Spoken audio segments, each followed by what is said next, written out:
Help you folks? Name's Randolph. I'm the manager. We're looking for Rose. Works as a waitress down at the diner. Rose, sure. Nice girl. Who wants to know? I'm Alan Wake. The writer, huh? I heard on the radio you were visiting. Well, I'll show you her trailer.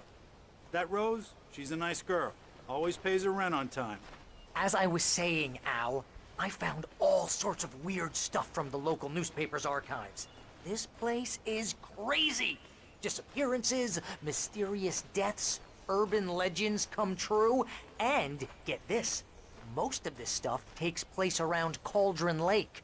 Well, you ain't wrong, mister. The Indians thought the lake was a doorway to the underworld. I'm the God-fearing type myself. I don't hold with that sort of thing. Yeah, okay. Anyway, there was an island there owned by a guy called Thomas Zane. Now, some of the articles I found about him make him out to be a famous writer, but I ran a bunch of searches, couldn't find a single thing he wrote. Zane was heavily into diving, so much so that the place came to be called Diver's Isle. But the volcano under the lake erupted in 1970, and Zane went down with the island.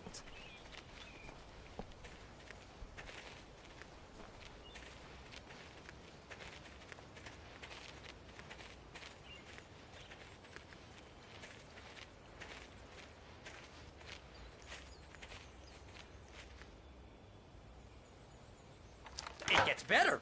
A local girl, Barbara Jagger, drowned in Cauldron Lake just a week earlier. They were lovers. Sure, Jagger's a local spook story. The Scratching Hag. Comes for you in the dark. Childish stuff like that. Anyway, Al, I'm just getting to the best part. All of the articles about this stuff were written by Cynthia Weaver. I asked around, and she's that crazy bag lady you met. What, the lamp lady? She can be a little loopy, but she's not homeless or anything. Yeah, anyway, she knew both Jagger and Zane before they both died, and she had some kind of a breakdown.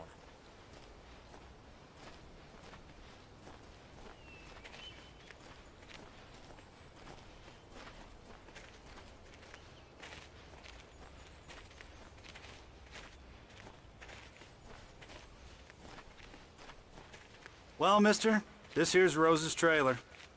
You mind me asking what you want with her? We're just here to talk to her, pal.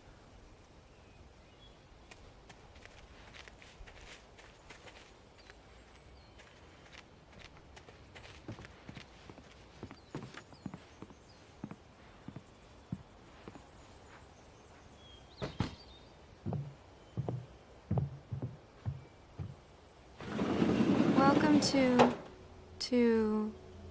Oh dear, Mr. Wake.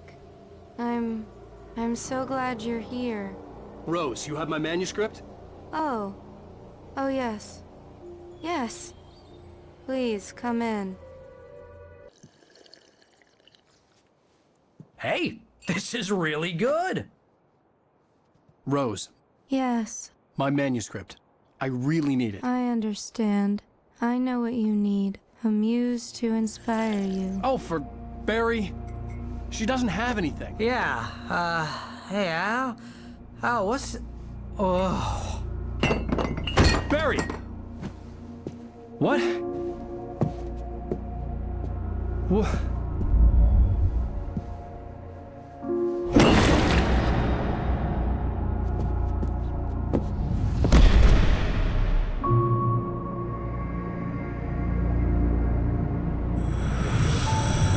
It's coming for you, hiding in my barber's skin. I'm too weak to stop it. You must turn the lights on. I promised I'd come visit you and your lovely wife. You must finish what you started.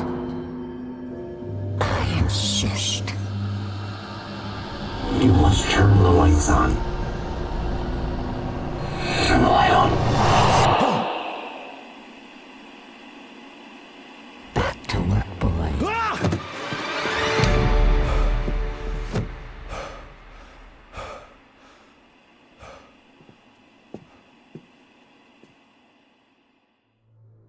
I felt nauseous, hungover. Only anger kept me going.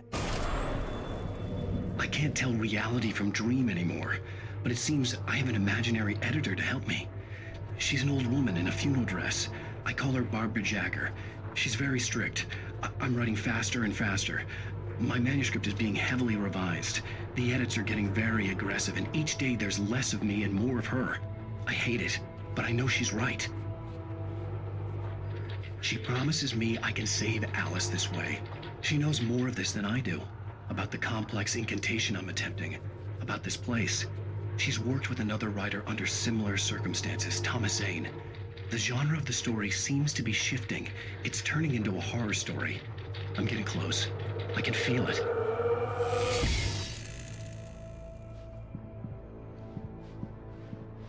Rose took a day from me. I had less than 12 hours left to meet the kidnapper. All I could do was get Barry into the car, work something out once I got on the road. Welcome to the Oh Dear Diner. What can I get you today? Coffee? I couldn't work up much hate for Rose. Something had used her to get to me and left its mark. First refill is free. Milk and sugar on the counter there. Would you like to hear today's specials? Thank you. A nice day. Come back soon. Barry was out of it. He was way too heavy to carry.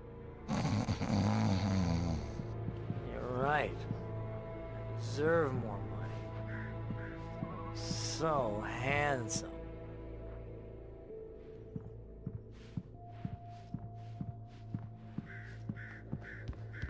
My gun and flashlight were gone. I'd have to find a way to get Barry into the car as quickly as possible. There was no time to waste.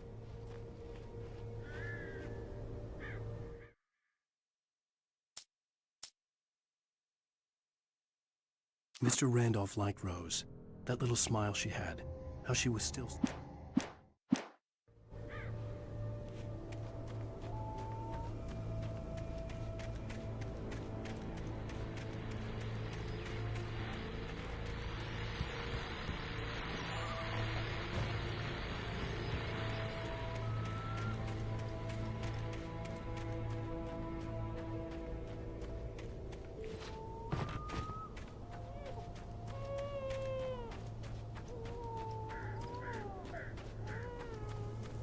Oh, you're gonna get it now.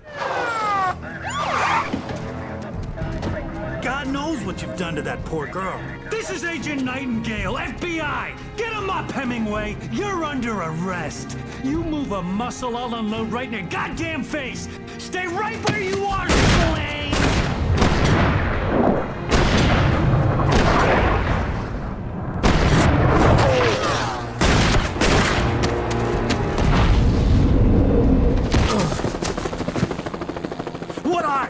I'm standing right here, you goddamn maniac!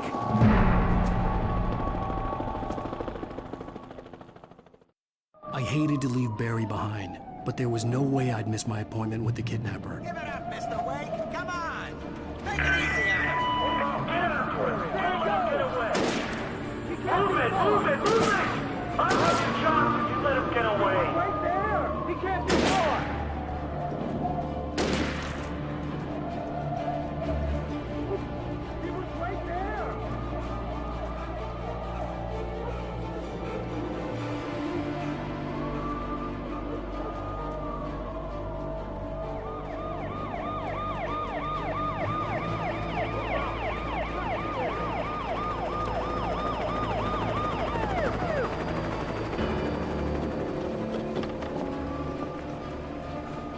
Stop running! There he goes!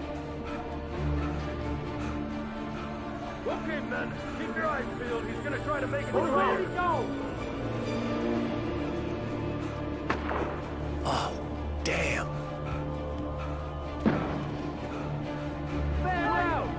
Wait! There he is! I'm on the way! Keep an eye out! God damn it! Where did he go? On the way! Keep an eye out!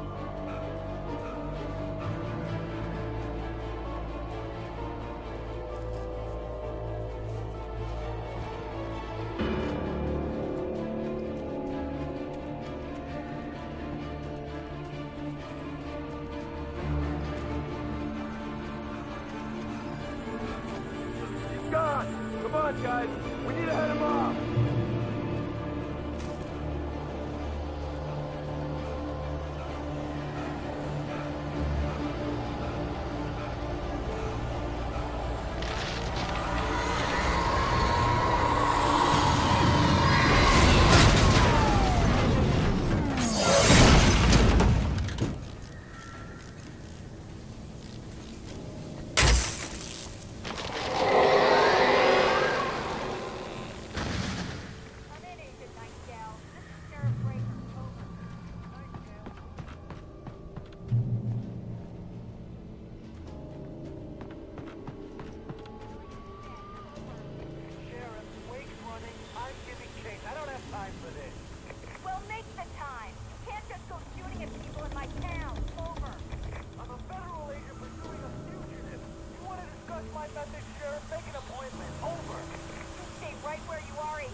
Search the area.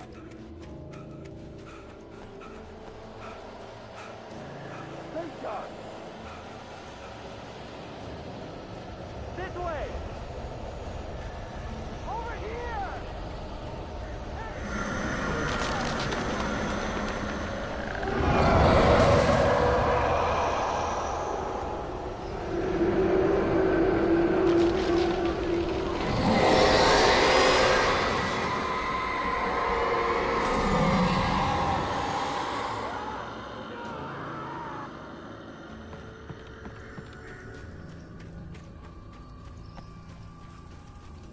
This horror was everywhere I went, circling me.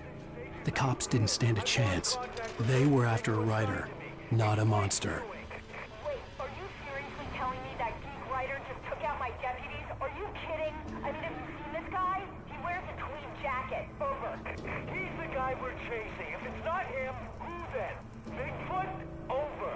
I don't know yet, but I'm not in the habit of jumping to conclusions. That tends to come back and bite you in the ass. Out.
This is James. Mulligan, Thornton, come in. Over.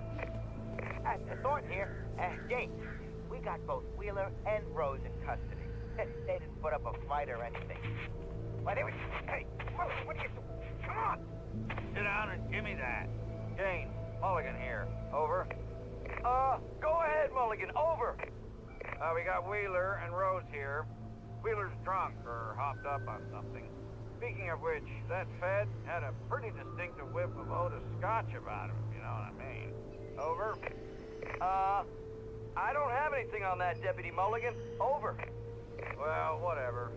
Anyway, Rose is just being plain weird here. You better get Doc in to take a look at both. Over. Gotcha. You better get them here quickly. The, Fed's gonna want to interview Wheeler. Over. Oh, yeah, I'll bet he does. Looks like they have a lot in common. Mulligan out.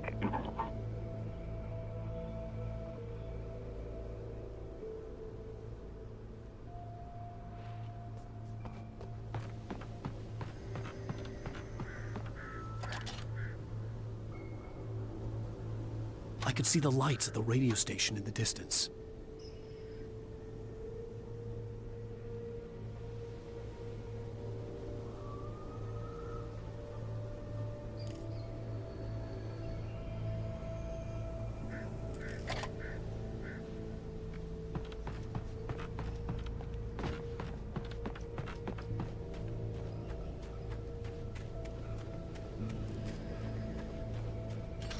I imagined that the broadcast tower in the distance was part of the local radio station. Maine seemed like a decent guy. Perhaps he could give me directions to the coal mine.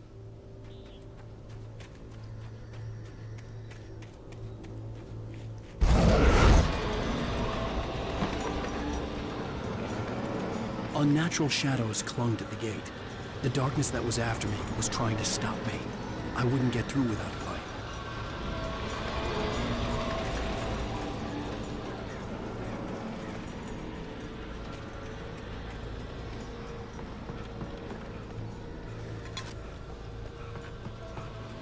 There was no power to the searchlight.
It took me a moment to recognize the flashbang grenades. They were an ideal weapon for my situation. Team 1, come in. Over. Team 1, this is Sheriff Breaker. Report. Over. Team 2, come in. I need a report. Over. Come on, guys. Talk to me. Come in, please. Over.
a call.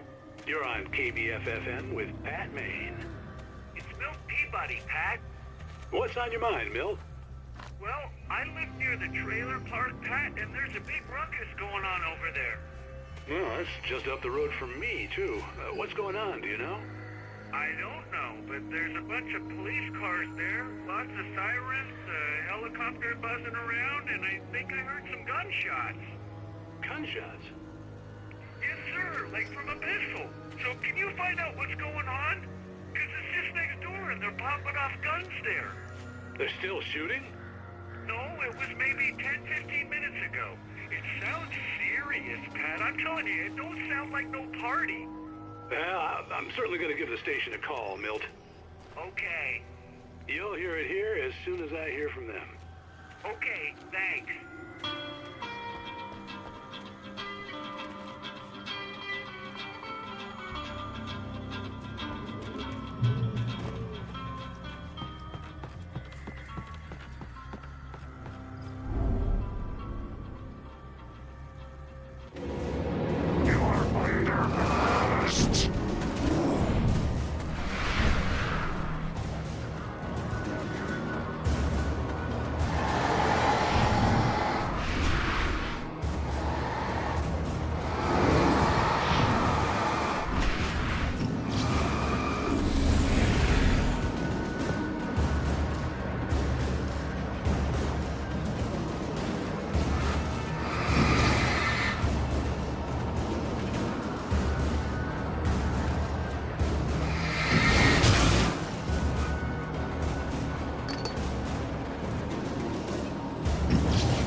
I hope Maine could lend me a car to get to the coal mine.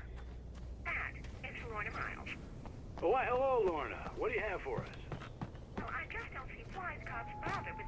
card. What do you mean? A place like that, I mean, what do you expect? The sheriff should be helping us normal citizens instead of wasting resources on those people. Well, They'll have to try to sort themselves out. I'm sorry, but my granddaddy settled in Bright Falls in 1911. well, thank you very much for that compassionate viewpoint, Lorna. Oh, here's a little surprise. The famous writer Alan Wake just walked in. Folks, I'm going to see if I can talk him into an interview. Come on in, Mr. Wake. Oh, I'm so glad you could find the time to do this, Mr. Wake. Nowhere to run now, Dan Brown. You back away from me. Don't hurt. Whoa. Everyone calm down. Put the gun down. We're all friends here, right? Cool your jets, Nightingale. We got him. What the hell's the matter with you? There's a civilian in there.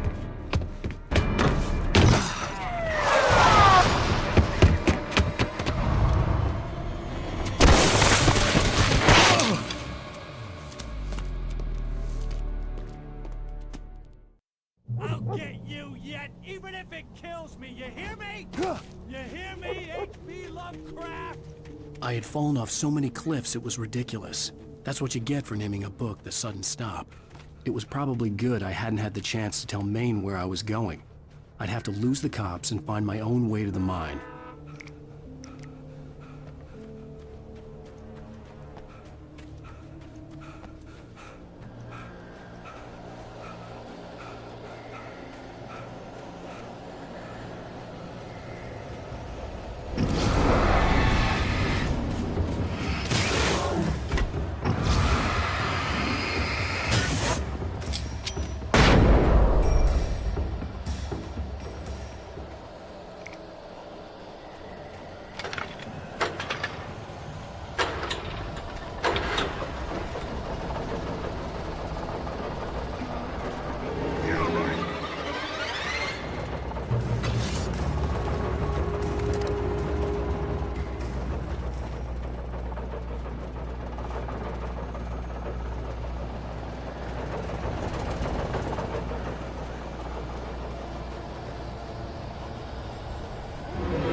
There was no sensible reason for the power company work lights to be here.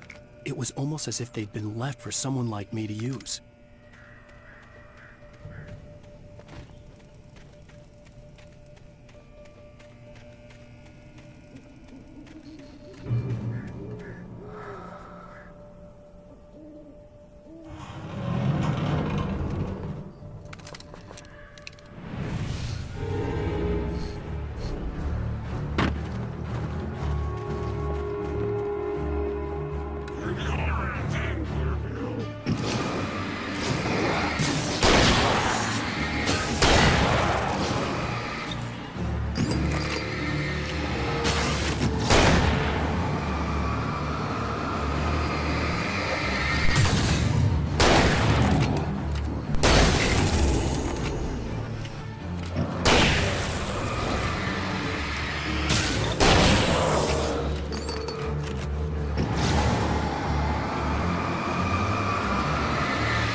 Hello?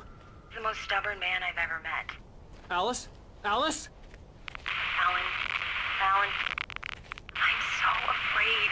He keeps me in the dark. Please help me. I look at you, Alan, and it's not you. Something else. Looking out from behind your eyes. Alice, I'm here. I'm so alone here. It's all gonna go to hell. You need to be careful. Cooperate. The connection had been terrible, but that wasn't the only thing that hadn't been right with the call. She sounded wrong somehow, but she had called me. I could see a railway bridge up ahead, and a warehouse of some sort on the opposite shore. I hoped I could find a car from there.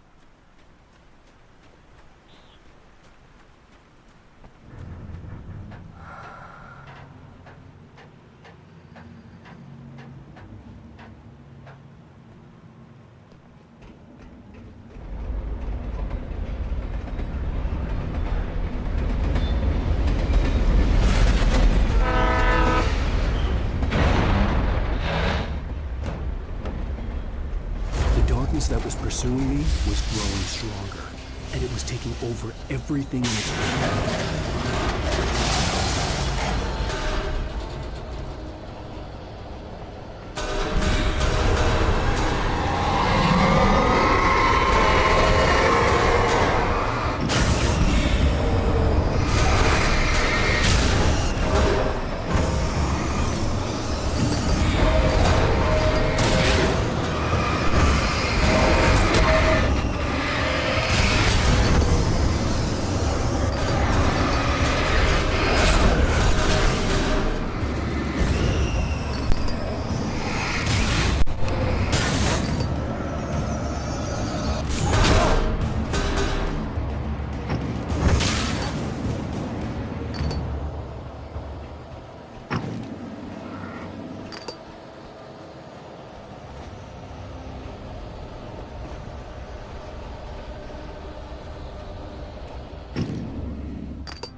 As a teenager, just starting to get interested in writing, Stephen King had been a source of inspiration to me. I thought about all the inanimate objects that had come to life in his books. No one is safe in a good horror story. Certainly not the protagonist. That's what makes them fun. This was anything but. The darkness could possess anything, and it was getting closer.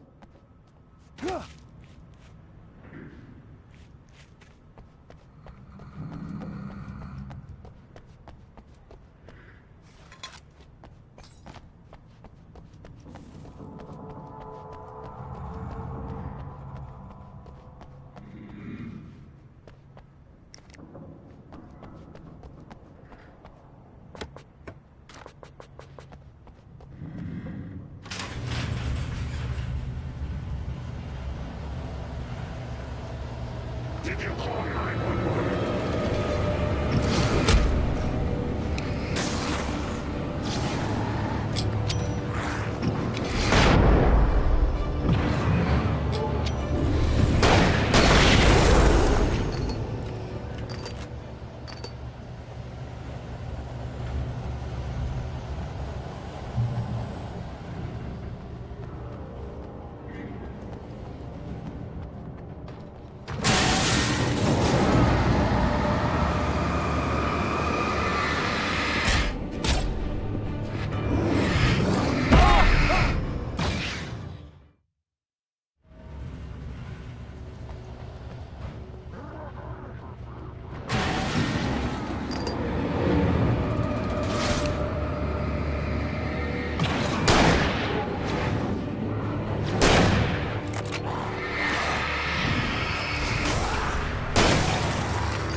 take the facts of our existence for granted, unaware that they are merely a thin veneer of desperate self-delusion, covering a vast cosmos of madness and horror. All too often, the stars are right. In Night Springs. Tonight's episode, A Family Occasion. Journalist Alvin Derleth's trip to study the local customs of an insular community in Night Springs has been less than successful. Until tonight. Well, I'm glad you changed your minds about this. Ancient customs, local mythology. My editor loves this kind of stuff. Well, Mr. Derleth, we don't want to feel like we're on exhibition. But you have demonstrated the seriousness of your intent. Oh, I am serious. Really, just do your thing. I'll stay out of your way and observe. Actually, I thought you could assist us. I'm afraid we are a man short. It would provide you with an intimate perspective. Could I really? Of course, Mr. Derleth. Well, I guess that's the least What would I have to do? Oh, here. Let me show you with a kiss.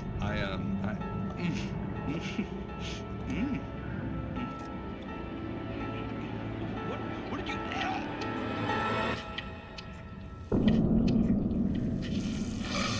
Oh, Mr. Derleth, you have well pleased Nixie Perka, the dweller in flesh. Your body shall host his 1,000 young, and all shall be glory.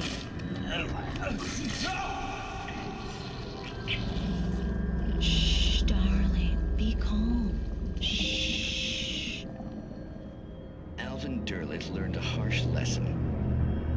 If you go looking for mythology, it may come looking for you. And such quests always bear fruit. In Night Springs.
I had never been this glad to see the sunrise. I had a couple of hours to get to the coal mine.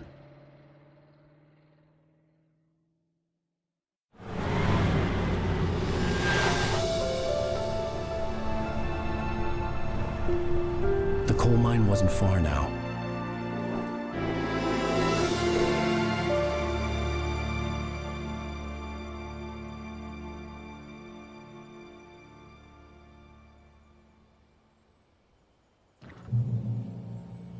Today, I would meet the kidnapper, and he would give me Alice. I wouldn't give him any other choice. A drowning man will clutch at a straw.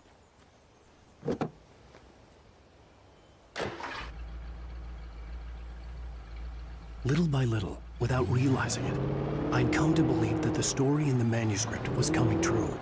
The current of its narrative had taken me deeper and deeper into dark waters. Alice had been taken from me.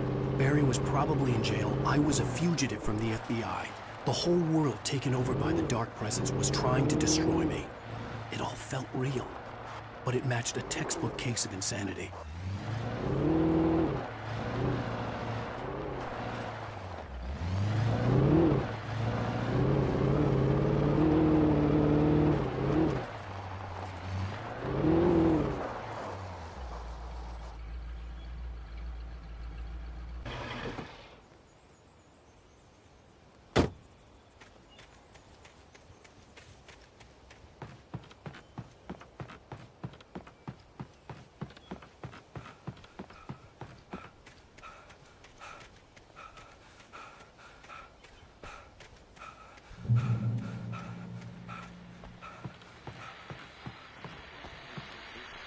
This is Pat Maine, and you're listening to KBF-FM. Folks, I want to apologize for kind of abandoning you to that looping music track last night, but I was detained. You see, I encountered a big-shot G-man with an itchy trigger finger who could use a lesson in manners and a boot in the ass, not necessarily in that order either. Now, folks, I know I'm not being very informative here, and I apologize for that. I really should just keep quiet, but I'm just so peeved right now, because some people just shouldn't be carrying badges. I'm just glad that our Sheriff Breaker was there to straighten things out. And if someone I met last night is listening, let me just say, I'm sorry if my mouth got you in trouble. I'm pretty sure you're not the bad guy here. Godspeed, son. I hope you know what you're doing. Now, on a lighter note, I'll be talking to Dr. Nelson all morning. But first, a little music.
Welcome back to KBF-FM.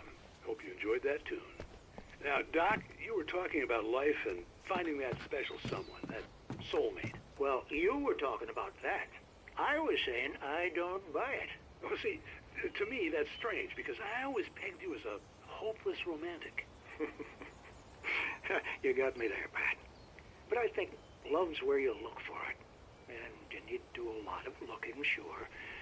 But the idea that there's that one special person out there for you, and if you miss that chance, it's gone forever, and you're forever incomplete. I mean, isn't that depressing? Or, heck, childish even? There's plenty of fish in the sea. And apparently a fisherman has a fishing analogy for everything, but what you're saying, isn't that a little harsh? Well, no.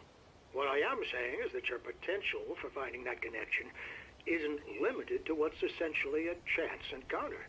How is that harsh? Yeah, well, I guess that's a nice thought, but let me say something personal here. Okay. Now, well, I don't disagree with you exactly, but I can't really fit that together with what I feel, what I felt for someone, because she was the one. She was. And I let her drift away from me. Maybe I didn't put in the work, I don't know, but well, since then, and it was a long time ago, but since then, there hasn't been anyone, not like her. And I'm not saying I dwell on her or haven't moved on. I like my life. I'm not living in the past, but I do miss the way she completed me. You can't argue with the heart, Pat.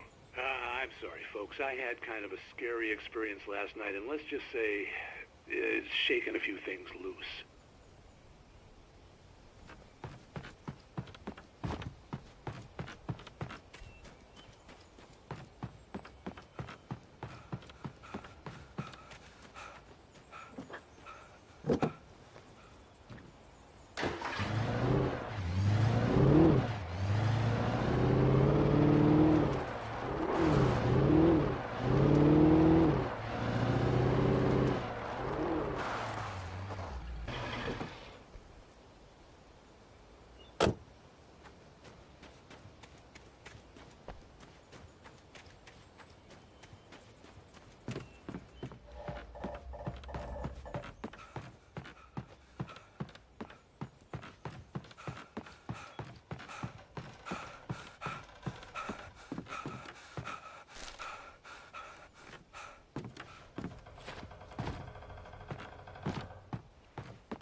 I was early. I was supposed to meet the kidnapper at noon in the main building. The coal mine was quiet. It was a museum now.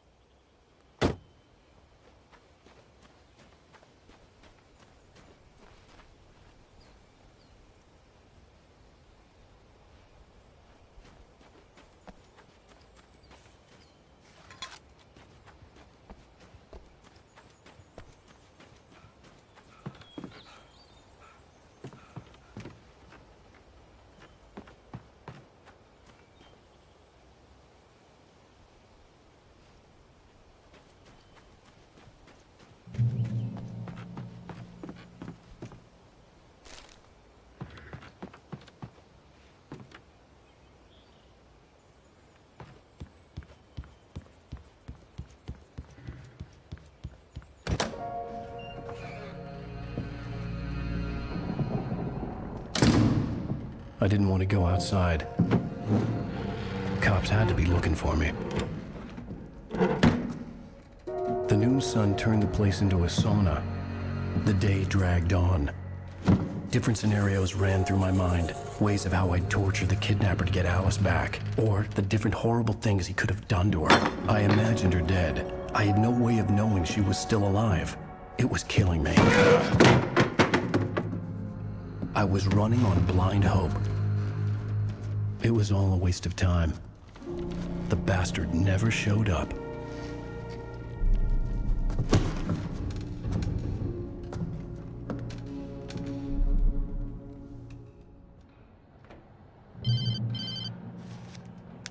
Wait! Where the hell are you? Change of plans. You know where Mirror Peak is? It's a big mountain north of where you are. You follow the path from the mine, you can't miss it. There's a lookout point there. I'll be waiting. I'm through being jerked around by You you. want to see your wife alive? Because if you do, you better watch what you say to me. Do we understand each other? I want to talk to Alice. Yeah, and I want the manuscript. Don't keep me waiting, Wake. Hello? Hello! Ah! I'm gonna kill him! I had to get to Mirror Peak.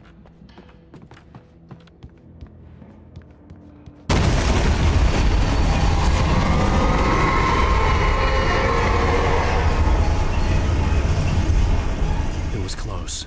Maybe closer than ever before.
What the hell?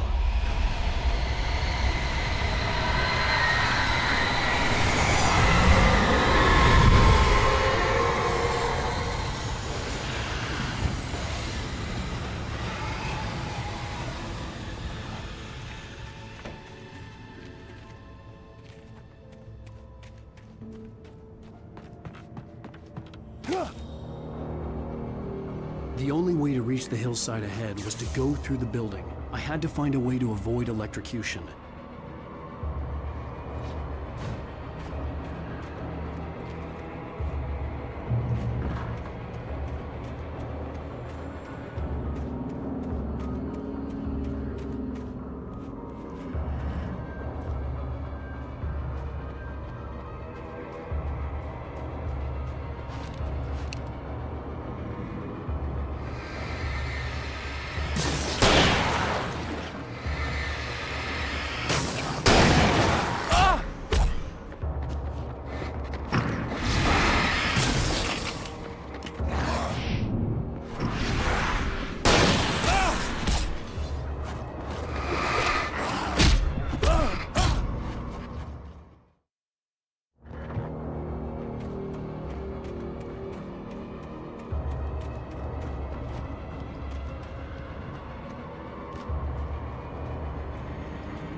There was no way the flashbang grenades were standard power company equipment.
I had no real plan. I was going to give the kidnapper all the manuscript pages I had for Alice. If that wasn't enough, I'd hold him at gunpoint and make him talk.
The dark presence was moving ahead of me in the same direction I was going. A cold feeling settled itself in the pit of my stomach. Was it going for Alice?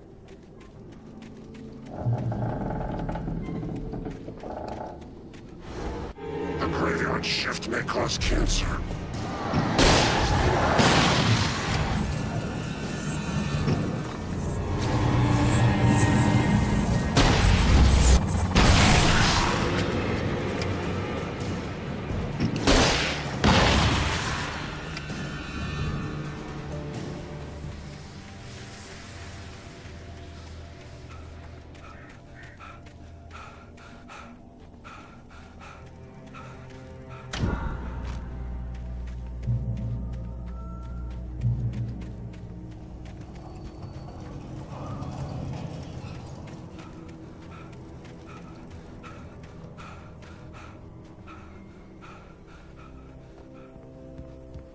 The place was dead, a ghost town.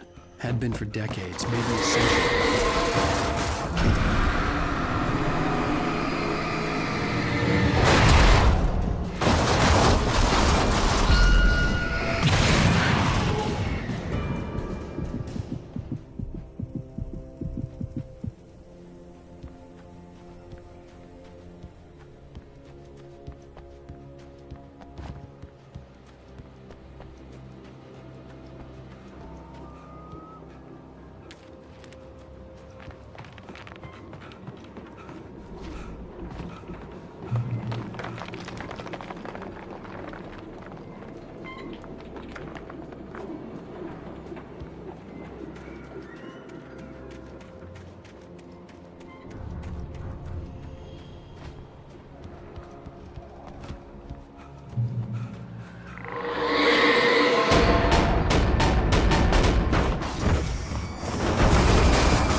Anything outside of riding is a struggle. I feel ill. I managed to make my way downstairs. There's a shoebox filled with books and papers by Thomas Zane. It's very hard to focus, but I managed to read some of it. He's a poet, and a good one. He writes of muses and creators summoning fabulous things from a magic lake, using his powers to shape the world of a realm of gods and dreams and demons, dark things that wait for a chance to slip through, wearing the flesh of men as disguise. Zane writes about himself, his girlfriend being taken over by a dark presence, about growing scared of the lake. Zane believes it's a mirror to the gaping void of darkness above, where some Lovecraftian presence lurks. I crawl back upstairs. I'll borrow these things for my story. They ring true. They fit.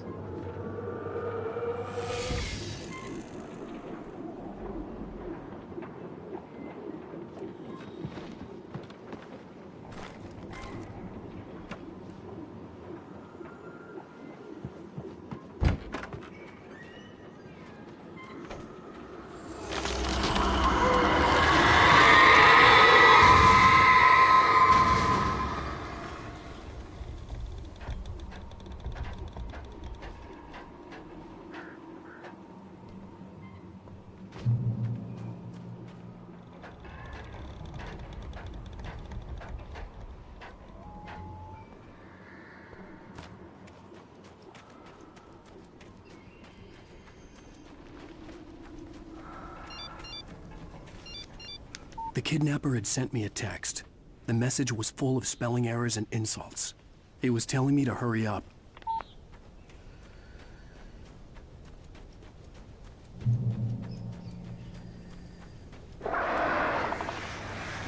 Birds.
I'd have to make my way up this mineshaft in order to go on. Maybe the machinery could help me with that.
cable car. Just great.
I could see Cauldron Lake. I thought I could make out the spot where the island and the cabin had been. There was a light near it. It had to be a boat.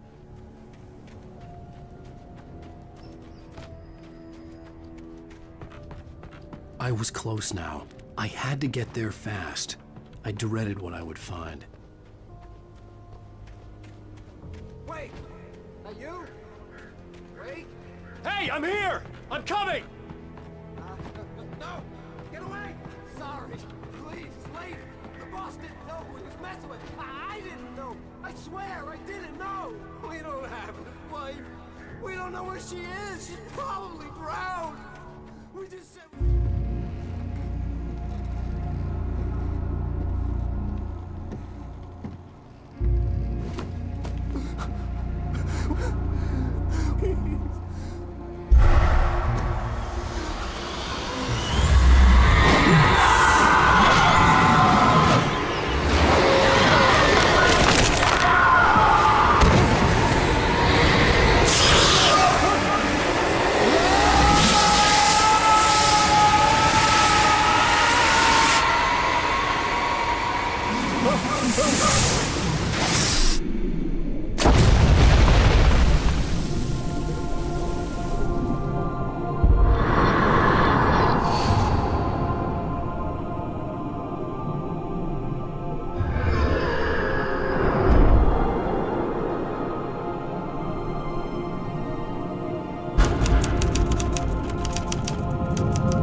what a wretched life. I was born on the day that my poor mama died. I was cut. Previously on Alan Wake, I'm hunted by the law. Sheriff, Wake's running. I'm giving chase. Are you seriously telling me that writer just took out my deputies? A thriller I supposedly wrote is coming true. The genre of the story seems to be shifting. It's turning into a horror story. I was told that Alice had been kidnapped, but that was a lie. We don't have his wife. We don't know where she is. Her purported kidnapper was eaten up by the dark presence before it attacked me.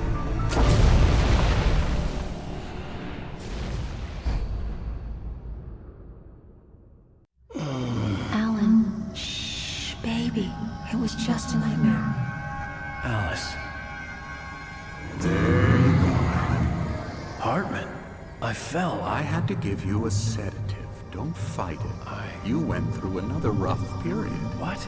Right now, it's very important that you stay calm. We don't want you to have another episode. You're a patient at my clinic. Have been for a while now. The shock of your wife's death triggered a mental illness. No, you're lying. You're suffering from various symptoms of undifferentiated schizophrenia. Bastard. It's okay, Alan. Just let go.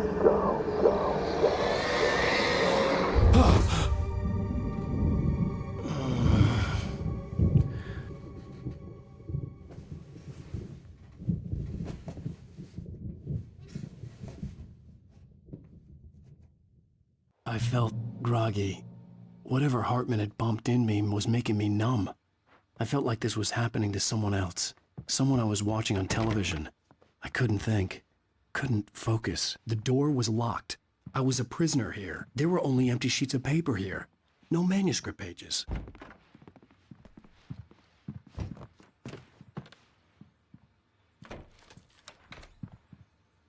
Good evening, Alan. Are we feeling better now? Feeling calm? Yeah. I see you brought your pet gorilla with you. So sure, I'm calm. I get the message. Loud and clear. Quite right. That's the spirit. You're being very brave, Alan. I understand you're confused. I would be more concerned if you weren't suspicious of me. I don't blame you for it. Big of you. Now, why don't you come with me? We'll reacquaint you with my clinic and go over everything you might have forgotten. Little walk and some fresh air? Yes, it will do you good. This corridor is for patients. Most of them aren't here right now. Jack took them out for a fishing trip, except for the ones who are particularly vulnerable, of course. I encourage creativity as a part of the recovery process here at Cauldron Lake Lodge. I specialize in treating artists. I bet you do. Splendid, Alan. I honestly believe we can get this thing under control if we work together. This way, Alan.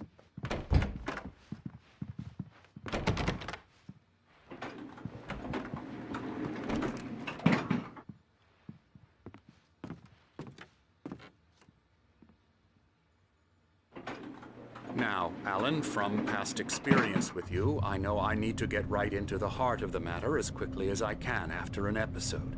So I'm just going to say this. Alice is dead. No. You're in a very vulnerable state until you understand and accept this. Alice drowned, and you couldn't face that. You're suffering from hallucinations, paranoid delusions, unusual thinking, an obsession about light and darkness, a feeling that everything revolves around you, your thoughts and dreams. Your mind has constructed an elaborate fantasy scenario in which your writings are affecting reality. She has been kidnapped and supernatural forces of darkness are trying to stop you. We go this way, Alan. I wasn't ready for another shot, so I went along with it. He had to be lying. But under the influence of the drug he had given me, I had to fight not to believe his words. It's all in your head. You've been making it up. Apart from the tragic accident with your wife, no one has been killed. Your delusions are just a manifestation of your subconscious mind trying to protect you from the too painful truth. Unless we fight the fantasy, it will return. I know the instinct is to resist me, but think about it. Doesn't this make far more sense than the insane supernatural conspiracy you have concocted in your mind? You're a skeptic by nature, Alan. We both know this. Everything can be explained logically.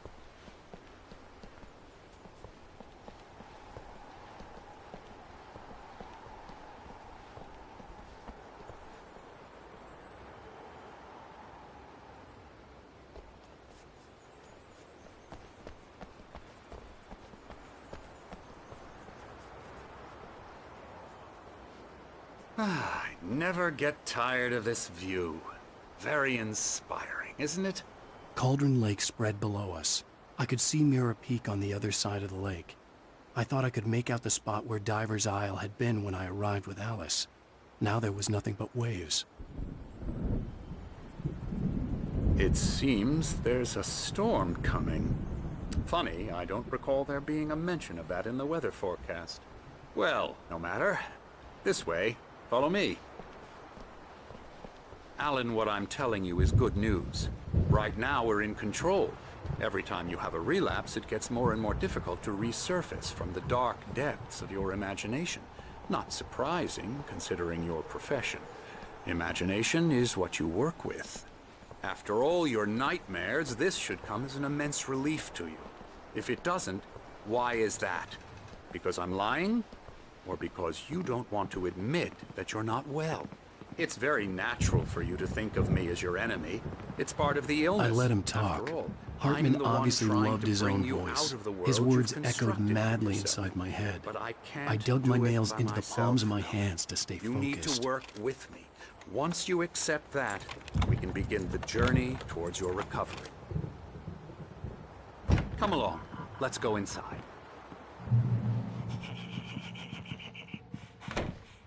Here's the entrance to the office wing. That's for staff only. You were impressed by my trophies when you first arrived here. I do love to hunt. The great outdoors, man versus nature. It's wonderful stuff. Pretty damn wonderful, yeah.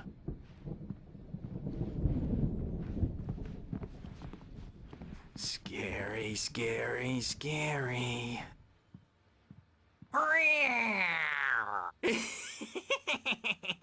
Emerson.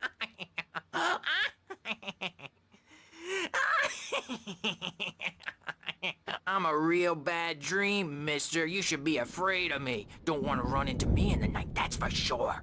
Please, Emerson. Mr. Wake is confused enough as it is. Yeah, you'd like me to go away so you won't be scared. But you can't just decide what kind of dream you have or when you have it. Emerson. Okay. Sorry. Boo. That's Emerson. We're actually making some progress with him, I'm happy to say. He works on video Elbow games. strike. Ooh, It's yeah. trash, of course, but it does involve Get him some to the head. small creative effort, which makes him receptive to my therapeutic methods. No kidding.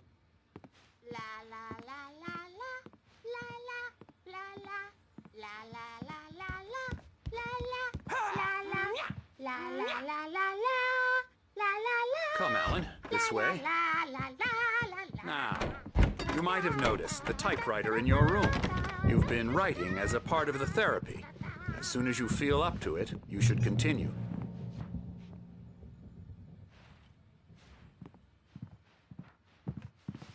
My rheumatism's killing me. There's a storm coming. Oh, what a storm. I hope it wipes this place off the face of the earth.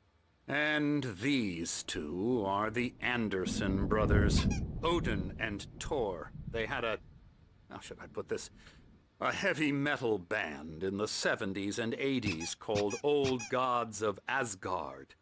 They even adopted new first names to complete the image of Viking gods. After the band broke up, they lived on a farm nearby. They are, well, in advanced stages of dementia. They're well cared for, TLC and all that. There's nothing more that can be done. I'm afraid that the rock and roll lifestyle has left its mark. Oh, that won't do. I'm so sorry to cut this short for now, Alan. The power has been acting up. I'd better go check on it. We'll continue this soon. Meanwhile, when you feel up to it, return to your room and try to write. It really is for the best. Don't you think? I'd like to bash his head in with a hammer. Oh, he'd love to fish out our secrets, but he has no clue. He's not crazy enough. Not crazy like us, Sonny. Yeah! Being crazy's a requirement, Sonny. Who else could understand the world when it's like this? It takes crazy to know crazy. That's the sanest thing I've heard in a while. Zane! You're all right, Tom. Hey, we like him, don't we, bro? He's got to go to the farm. The Anderson farm. Valhalla! We wrote it all down, lest we forget. A crash course. All you need to know to get your head right. You need to find the message. Here, Sonny, here's something for you. Gave me a rash, but I kept it safe from these bastards. My head was clearing up, or according to Hartman, I was sinking back into the fantasy. I was convinced he was lying to me about everything. Crazy or not, the Andersons made more sense.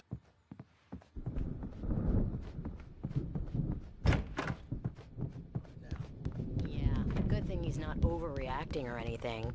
Well, he's the boss. I may need a hand here later on, Birch. The storm's bound to make you-know-who jumpy. You know how they get. Gotcha. The doc's got me looking after Wake here, but holler if they get too rowdy. I'll do that, Birch. Hey, Wake, why don't you humor Dr. Hartman and give the writing a shot, huh? The typewriter's in your room. You can get to your room by those stairs, Wake.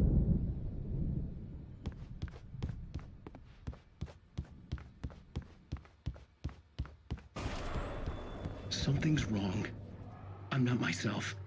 It's hard to think that there's a shadow inside my head. I can only focus on writing. Everything else is a blur. I'm trapped in this cabin. Have been for days, but it's always dark outside. My editor is real. I saw her again. She's not human. It's not human. A dark presence is wearing the old woman's face. She was covered in clinging shadows. There's a hole in her chest where her heart should be. I think I've made a horrible mistake. I don't think I'm any closer to saving Alice. It's been lying to me. using me to get the story it wants, and the story will come true.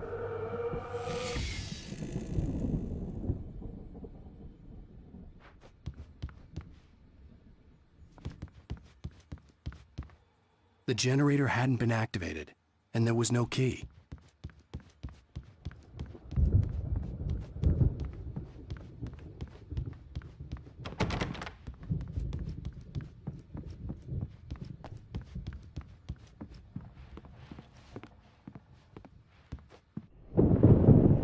The white glare of the blank page in front of me hurt my eyes.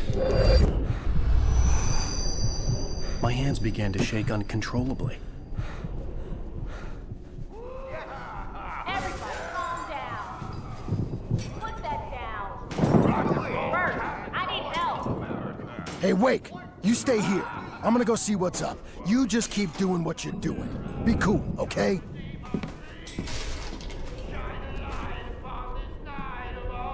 I didn't know what the chaos was all about, but it could be my only chance of getting out of here.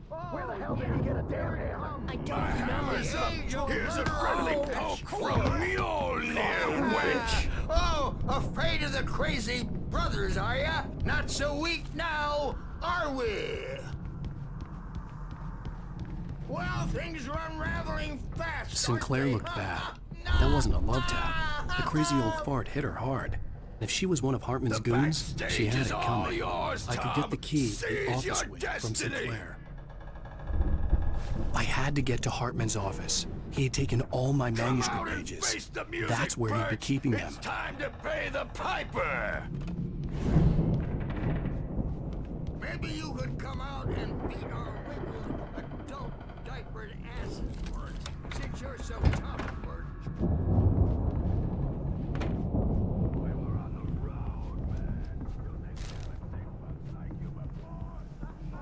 The markings on the tape said they were recordings Hartman had made Now, of the Mrs. sessions Wake, with his patients. Can you tell me about I saw Alan's Alice's problems? name on one of them. For a moment, I couldn't breathe right. The parties, he's so angry all the time. He's getting violent. Do you mean with you? No, not with me. No, never. Sometimes I almost wish Alan would take a swing at me, because at least that lead to a conversation he couldn't just march out of. But no. Alan doesn't really sleep. And the work, well, he's not writing at all. He sits there for hours and just gets more and more frustrated. And I can't talk to him. Yes. Tell me, Mrs. Wake. What would you say to him if he'd listen? I don't know. I want to say, I look at you, and it's not you. Just some stranger who resembles you. Looking out from behind your eyes. And I don't like that guy much. And now it's all gonna go to hell. But you don't ever say this. No. I've tried, but he's not listening. He's too deep in his own problems, always going on about something else. I'm so afraid I'm gonna lose him, and we're not even talking anymore. He doesn't let me in anymore. He just keeps me in the dark. I'm so alone here, even when he's home. Please help me, Doctor, because I'm at my wit's end. Well, if you can just get him here, I'll absolutely do my very best. Yeah, but Doctor, you need to be careful with him. He's not just going to listen to you and cooperate. He's the most stubborn man I've ever met. Well, I'll be sure to bear that in mind. Hearing her voice, what she was saying made me happy and sick and guilty all at once. Worst of all, I recognized the words. The phone call from her. It had been a cut-up of this. Just a recording. Seriously! Do you have any idea how much trouble you're in? Barry? Ow! About time! Barry, man, am I glad to see you. We need to get to Hartman's office. It's right next door. You okay? Yeah. I mean, no! The cops found me at Rose's trailer, but they didn't hassle me too much. I'm obviously a victim in this, and I demanded to be treated as such. Or else I'd sue their asses. Speaking of asses, that Fed gave me a real hard time, but I had no clue where you were. That guy's crazy, Al. But he let me go, and then I get a call from Hartman that son of a bitch, who tells me you're here and I should come pick you up, but when I got here, 2 goons clobbered me and stuck me in there. What's with the cutout? I stole it from the diner to piss off Rose after what she did to us. That'll teach her. Yeah, that's a harsh punishment. Come on, pal, we gotta get going.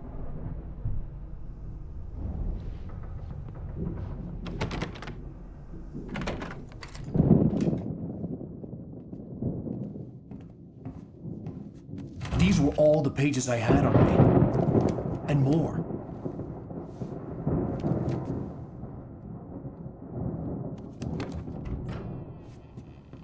Alan, please. You're sliding back into the... Tell me one more lie and I'll shoot you in the face. Ah, well, it was worth a shot. Really, Wake, come on. Let's work together on this. You have no idea... Hartman, shut up! Barry, get out of here. I'll catch up with you. Get a car. Oh, Al, let's just... Go! Wake, listen to me. This is a mistake. Don't you see? Together we can create something absolutely wonderful. With your ability and mine.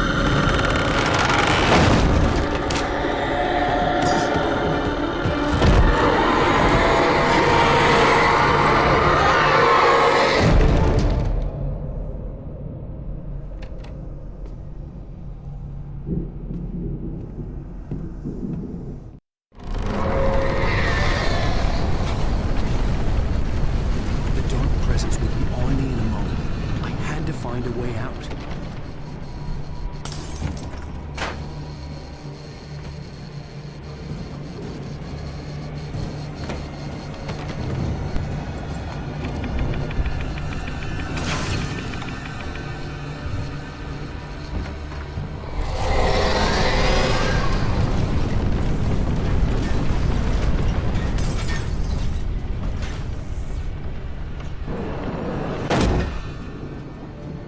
I needed light to get the possessed bookshelves out of my way.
gate's locked. You're gonna have to go through the hedge maze over there.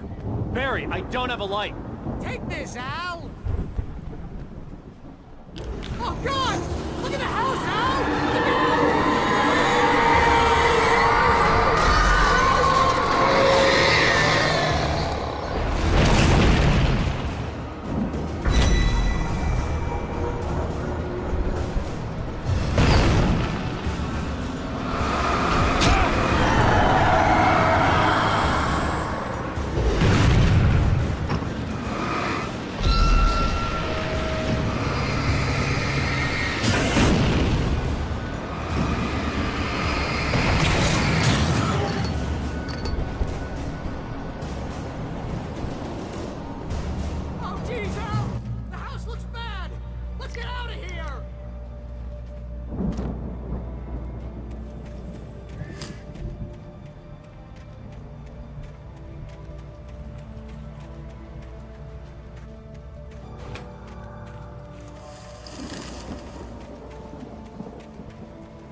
Get 2 pills in the morning, and then you'll be nice and calm all day long. You get 3 pills in the evening.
you're alive! Let's get out of here. Can you open this gate? Maybe. Barry! Well, I slammed it shut when the nasty showed up, and the key fits kind of loose in the lock, so, Barry! I'll find it! Don't worry about it!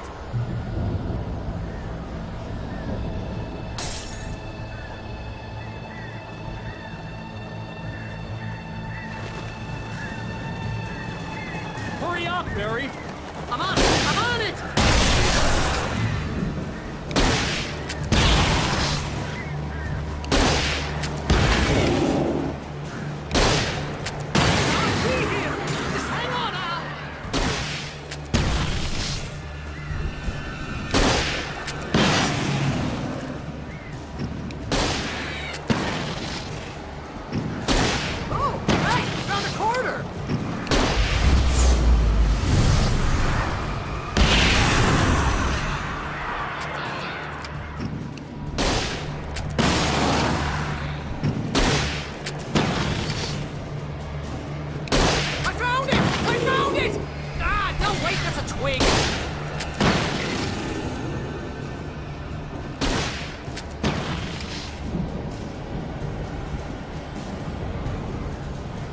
Here it is! Al, I found the key!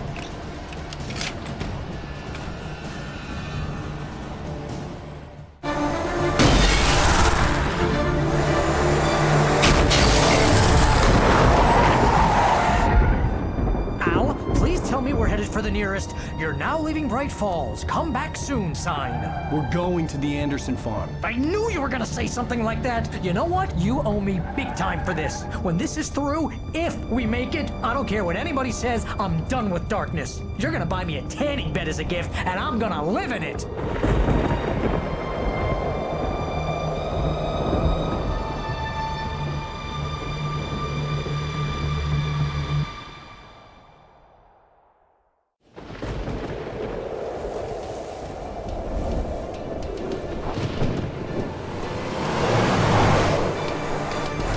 Crazy, but that's fine, Barry. Oh, you got that right, Al. You're barking mad. You are by far the craziest— But maybe that's inevitable when you deal with crazy stuff like this. It helps. This is happening, Barry. Alice, they never had Alice. She's trapped in the darkness at the bottom of the lake, but she's not dead. Al, how can you know that? I know, Barry. I can— Al, No, listen. I can bring her back. I can find her.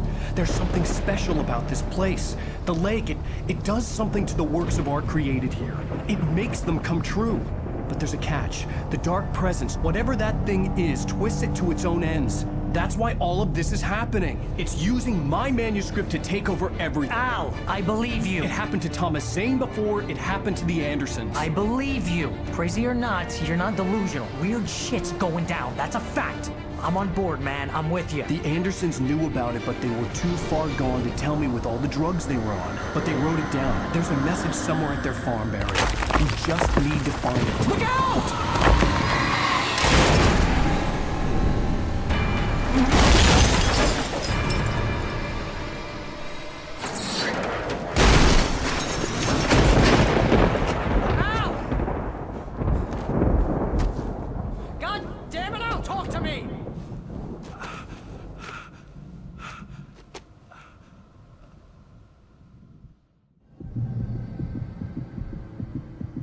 I had lost my gun in the crash.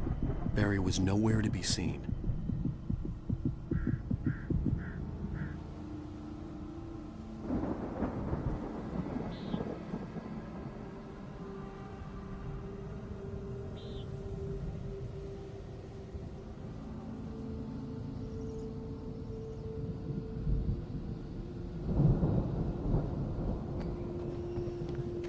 Barry!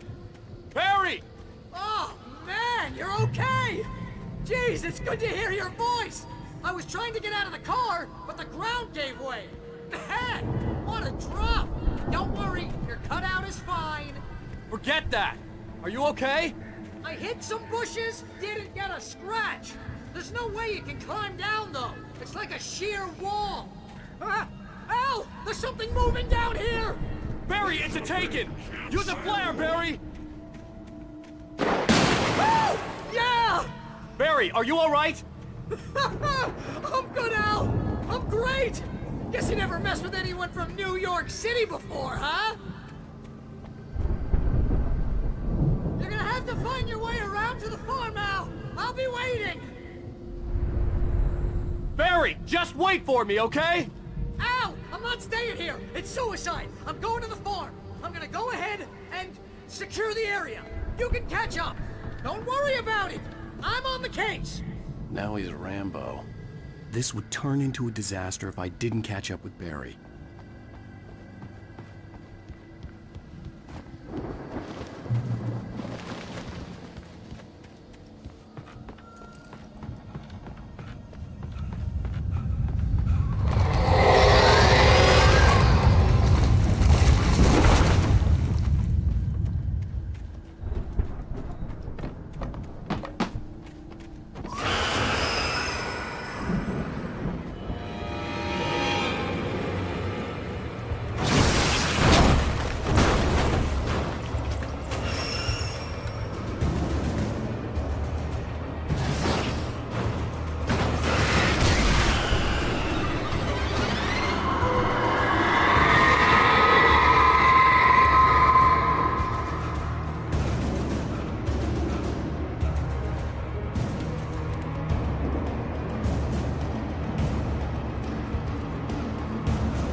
Crawled over the gate. I needed a light to destroy them to get through.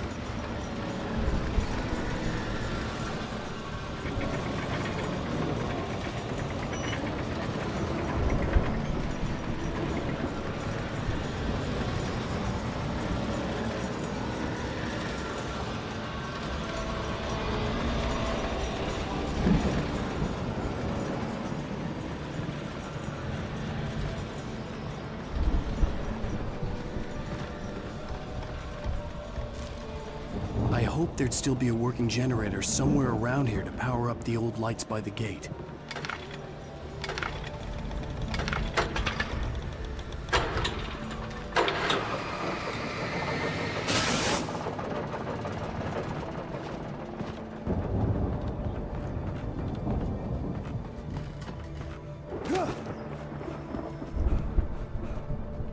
I could sense the movement in the woods ahead. Facing the enemy without a weapon was dangerous, but I had no choice.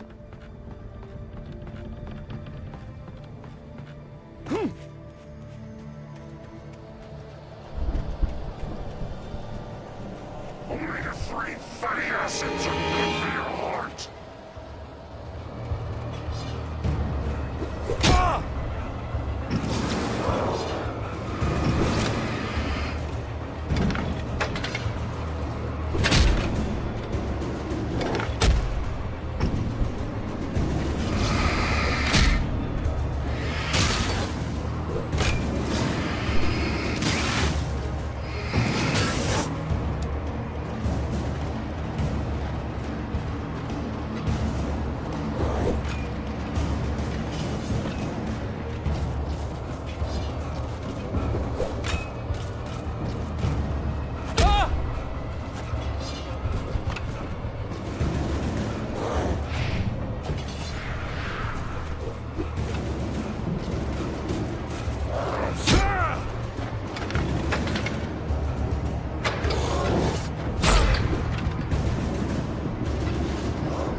I could sense the movement in the woods ahead.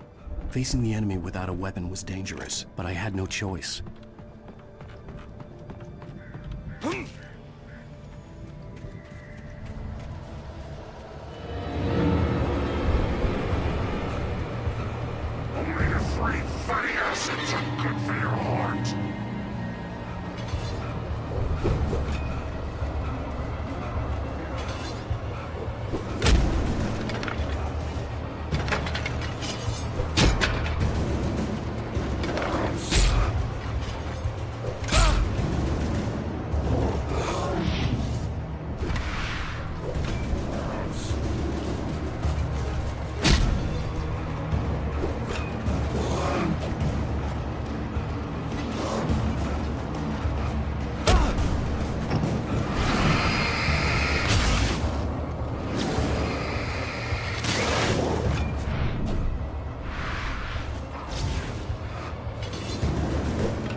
car was driving away from the farm, headed in the same general direction as I was.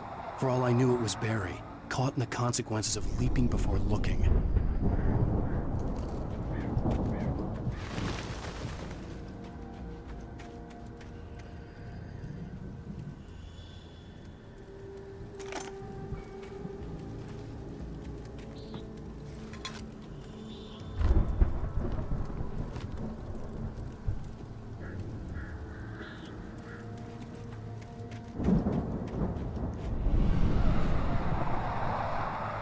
The car was heading for the cabin up ahead. It wasn't far. If it was Barry, I would see the damage soon.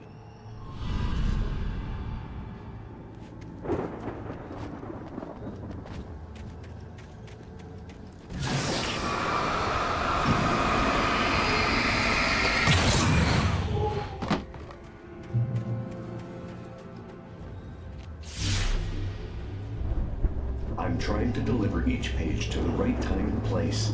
I'm trying to show you how the story goes. I had seen glimpses of the light before. I had seen it in my dream. It was a strange spaceman or a diver in a bulky suit.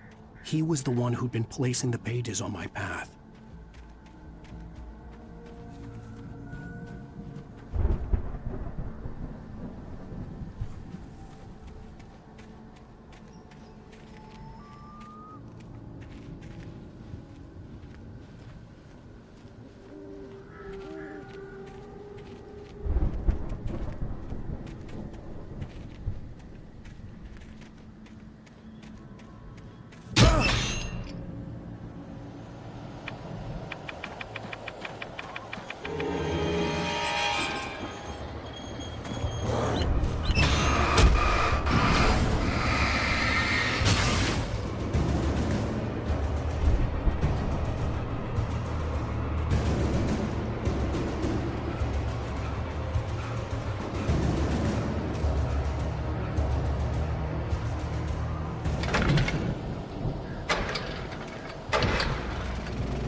Someone had left a gun behind. Now I had a fighting chance of reaching the farm.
I could see the car, but there was no sight of the driver.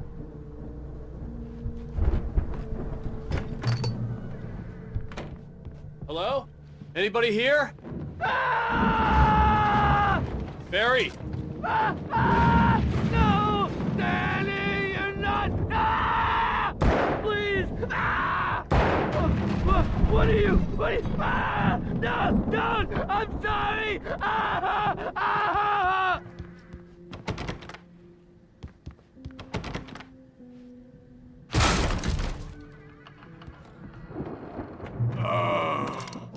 I know you.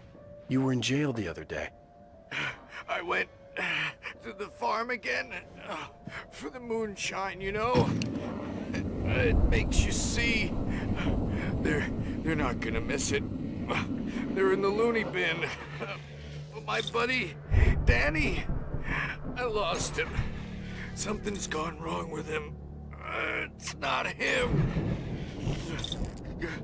Like a real bad follow-up to a real good movie where the best friend's suddenly the bad guy who wrote this crap anyway.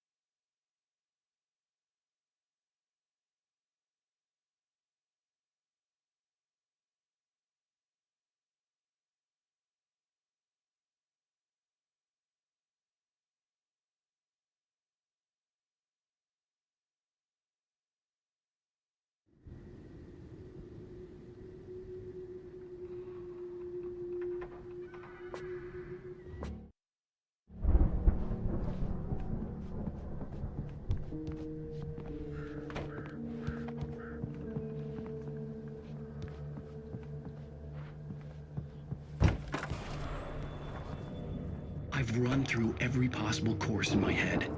If I continue like the Dark Presence wants me to, the story I'm writing won't save Alice.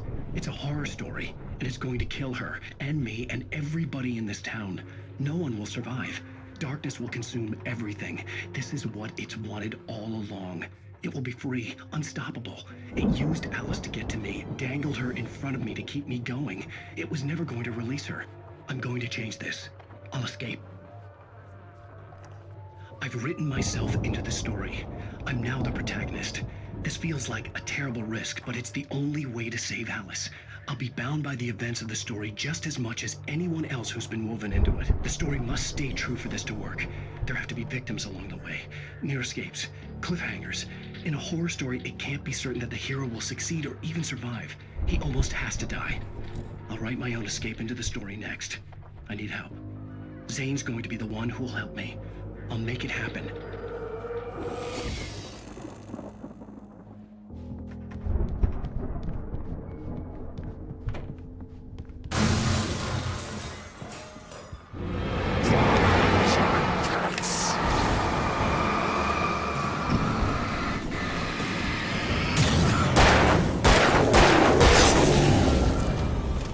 Let me guess. Danny, huh? The front door was locked. The farm was still a good distance away. I'd need a car to get there fast. If Barry wasn't up here, he was probably in trouble down at the farm. For a moment, I felt bad for doubting him. After all, I'd made it this far myself. But Barry was Barry.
I'd known the brothers used to be some kind of rock stars, but it hadn't really sunk in until I saw the stage.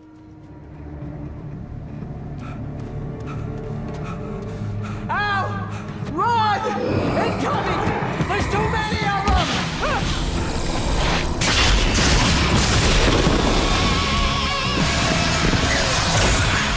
God damn!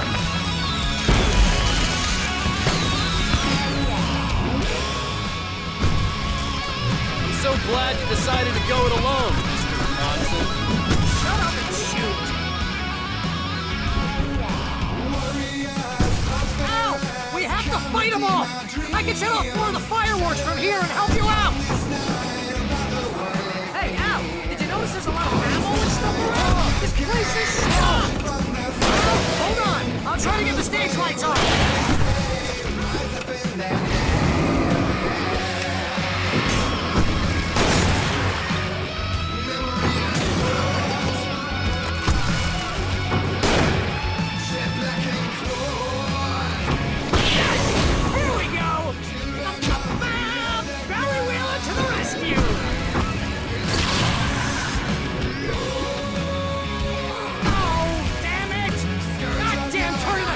Wiring! Hang on out! I'll get them working again, I promise!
Bright Falls, rock and roll capital of America.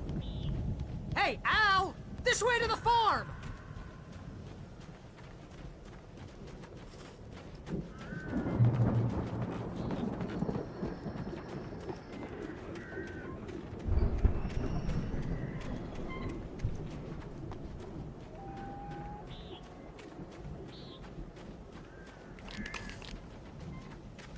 See, bestseller? No reason to worry. Your cutout's good as new, right where I left it. I'll come back for it once we have the place secured. Yeah, that's been my biggest worry all this time.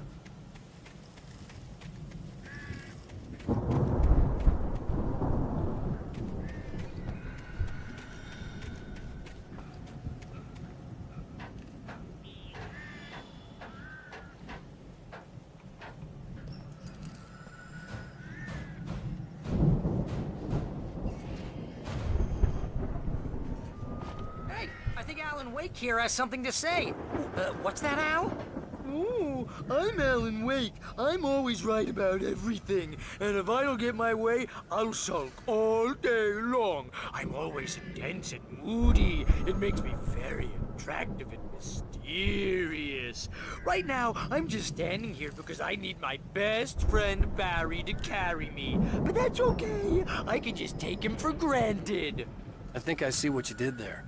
Yeah, it was pretty good. You want me to do my imitation of Barry Wheeler? No? Thought so.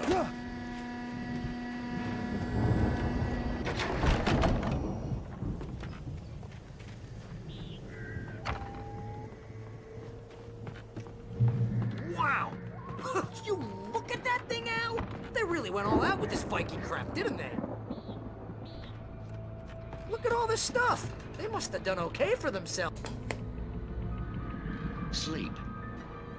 We all spend a third of our Night dreams in its Springs. soft embrace, Man, somewhere between fantasy and Hey, oblivion. remember when I got you that gig? But Your dreams first have a real way of writing forcing job. What got themselves you into started? waking life. Was this one of your Or episodes? Vice versa. In Night Springs. Tonight's episode, The Dream of Dreams. That's by someone else. We join Mr. Jones as he explores the endless dreamscape, only to be brought to a sudden stop by a decidedly mundane situation. A long line of people. Hey, Jones, right? Listen, we're gonna have to wait until His Highness over there is good and ready. Oh, wow. Who's that? You don't know him? What are you, new? He's the guy dreaming us. Well, not just us. He dreams everything. All of this. But wait, no. I'm the one who's dreaming. I'm asleep. Isn't this my dream? Oh, yeah. Sure. Get real, pal. You're just another dream. I'm a dream. You're a dream. The weirdo in the diving suit is a dream. And the girl made of smiles and sunshine is definitely a dream. But I'm pretty sure I'm dreaming this. Well, maybe you're a really confused dream. What am I, a shrink? All I know is I'm going with the smart guys. And they say that's the guy doing the dreaming. Right there. I don't know what that means. It means we keep him happy. No sudden falls. We make sure he has his clothes on when he goes out in public. No chases where the monster is nipping at his heels and he runs like crazy, but his legs don't seem to get him anywhere. None of that. Because if he wakes up in a cold sweat... Yeah, precisely. So we wait till he wants to move on. Keep things nice and calm. Hey, something's happening here. Yeah? What's that? What? Can't you hear that? Oh, God help us, it's an alarm clock. Oh, it's you, isn't it? Please, man, I got a wife and kids. Please don't wake...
The Viking boat looked imposing, almost like a battering ram.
Those geezers had quite a production going on. Ooh, you know what, Al? If we make it through this alive, I'm gonna start representing them. Yep, sell this stuff online, maybe get a reality show going, release a new single. Good luck with that, pal. Hey, you find us a way out here, okay? I'm gonna take a closer look at this stuff.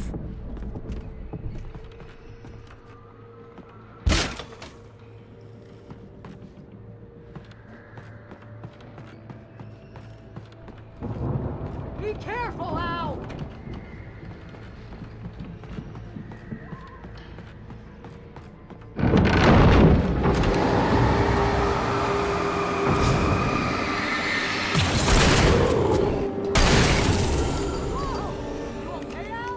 I'm good. Keep your eyes open, okay?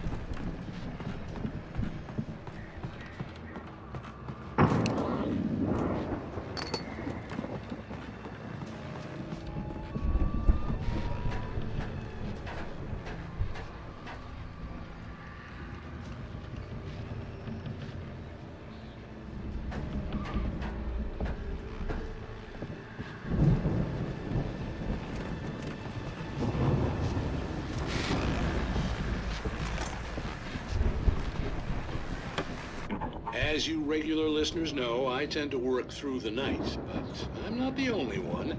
Deputies Mulligan and Thornton are taking a couple of moments off their busy schedule to join me here in the studio. Boys, how busy are you now? Deerfest is almost here, isn't it?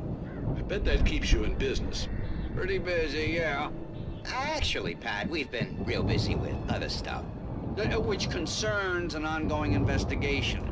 We can't talk about that, Thornton. I wasn't gonna say anything. I was just saying we got, other irons to fry. And how would you compare your workload to last year's? Things have seemed relatively peaceful to me, but people do tend to get a little wild this time of year. Oh, it's wild, Pat. It's pretty wild. There's been all sorts of trouble this year. Vandalism, fighting, public disturbances. A lot of people gone missing, too. Yeah, it's pretty much the usual stuff, Pat. Just, a lot more of it. Now, is it just me, or does Deerfest get wilder every year? People seem to be more drunk, at least, or they start earlier and younger. Oh, it's definitely not just you, Pat, but... Definitely, Pat. Hey, I'm talking here, Thornton. Oh, shoot, I lost my train of thought. Not just me. Oh, yeah, it's wilder, Pat, but actually most of the trouble seems to be coming from grown men. People who ought to know better, Kids are doing fine this year. Well, that's nice to hear at least. Boys, I want to thank you for stopping by.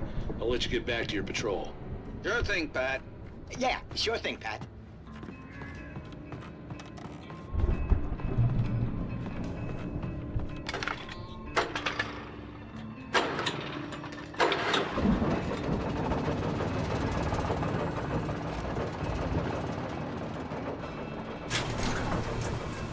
I could see the building that had to be the Andersons' home on the other side of the field. It wasn't far now. I wasn't worried about trusting the ramblings of two burned-out geriatric wrecks. They had the goods.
Is that you out there, buddy?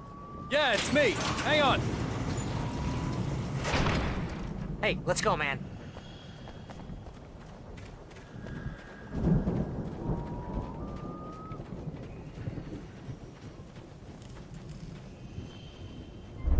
I think we're gonna have to work together to open this gate, Al. Looks pretty heavy.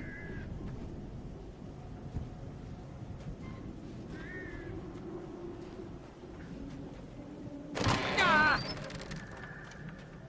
Hey, I think that's the farm on the other side of the field. We're almost there. This farm is a crazy place for crazy people. We should feel right at home then.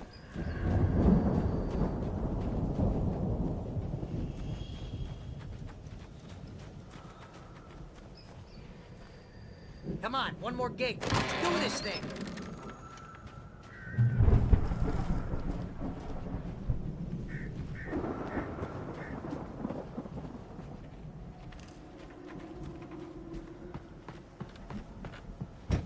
The lights are out. I guess we better check the fuse box. The power downstairs was out, but I was sure I could fix that at the fuse box.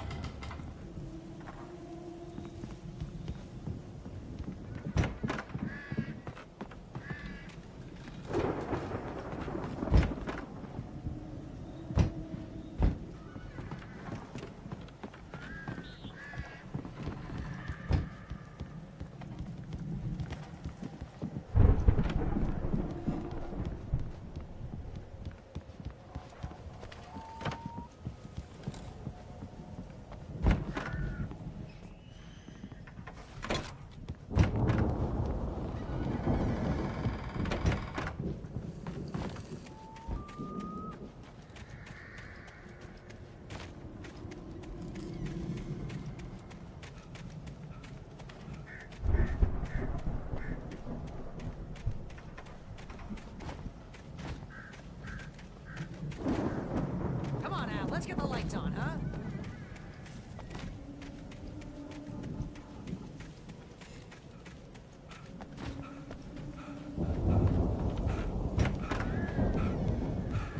You know, this place looks kind of lived in. I thought the Andersons were in the booby hatch.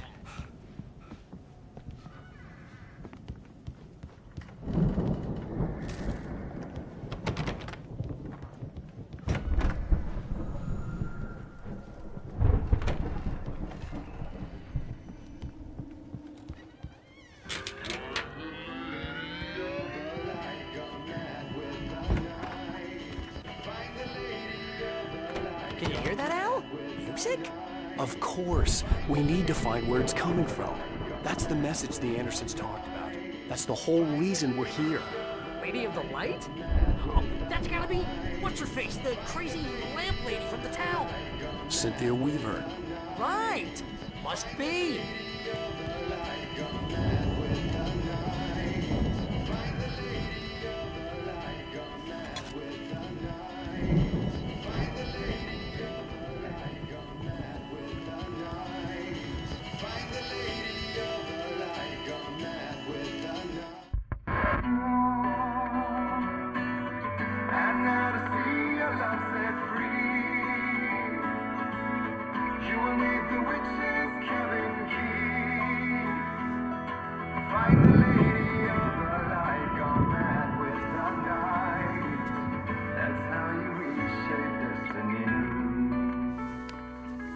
Okay. We need to find Cynthia Weaver. We'll stay here for the night and head back to town as soon as it gets light. Hey, Al. Lots of hours before dawn. Might as well get some rest. And by rest, I mean drunk. Come on, Barry, this is... Yeah, what the hell?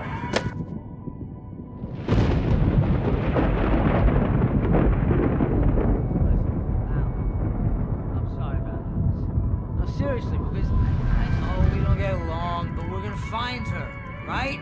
And even though you're a crazy bastard, I'm gonna stick by you, no matter what, ever, Al. Sure, like a brother. I'm a writer, goddammit. Correct.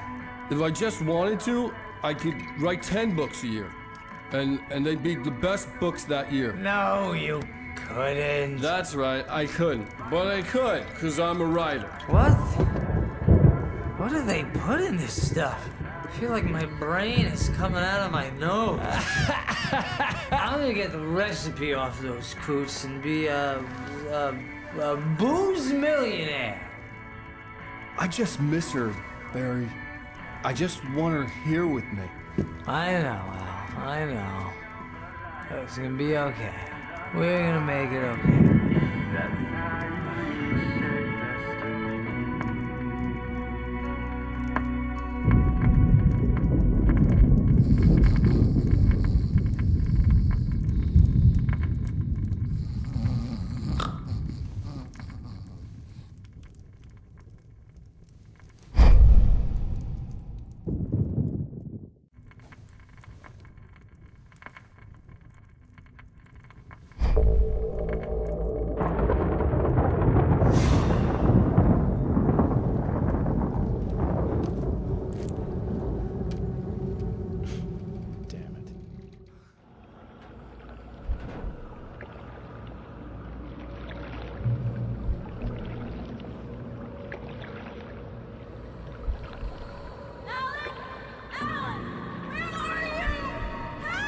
Alice, I'm coming.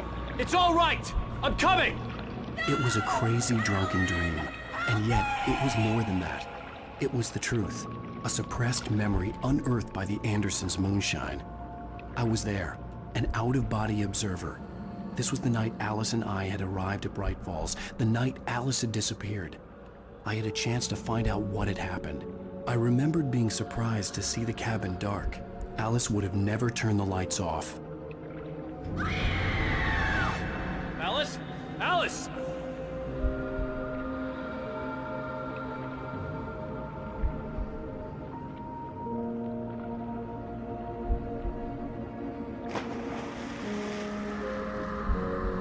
I remembered thinking I caught a glimpse of her form underwater, sinking into the darkness. Diving after her was the last vague memory I had of that night. After that, the next thing I could remember was waking up behind the wheel of the crashed car and finding the first pages of the manuscript.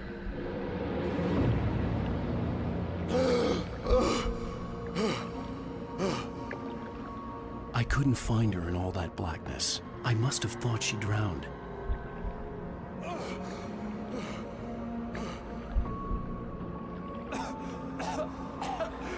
Alice! Jagger had Alice, and so she had me. Alice!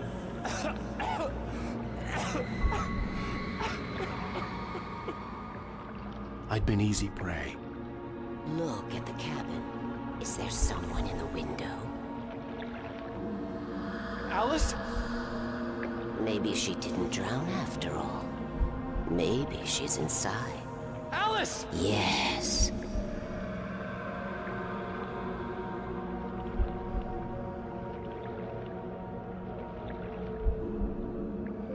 The dark presence had touched me. She had dug her nails into my brain and used me, made me her puppet.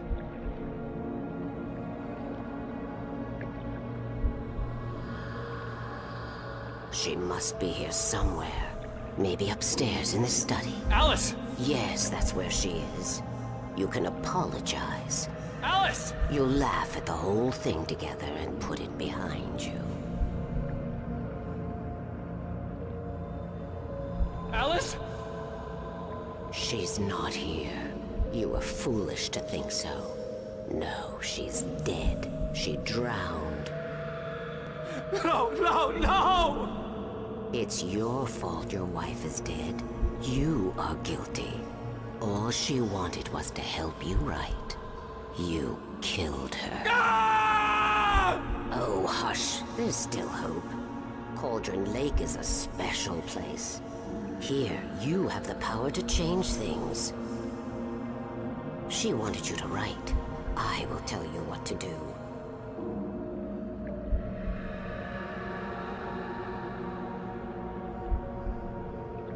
You can write her back.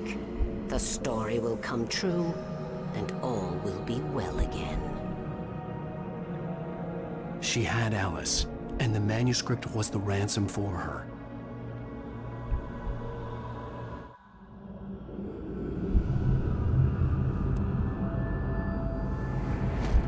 Yes.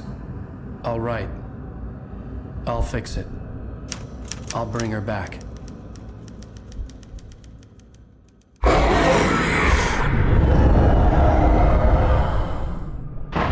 No. I wrote it. I remembered it all now. In the dark, I'd written for days, a week, almost a complete manuscript of a novel entitled Departure.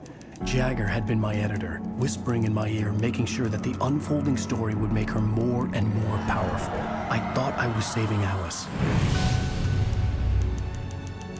Even with the cobweb she put in my head, some part of me had been aware enough to write my escape into the story, to bring a light into the cabin to release me before I could finish, to interrupt the horror story before the ending, where darkness consumed everything and everyone. Zane was weak and far away, but I had written him into the story, and his light had been enough to set me free.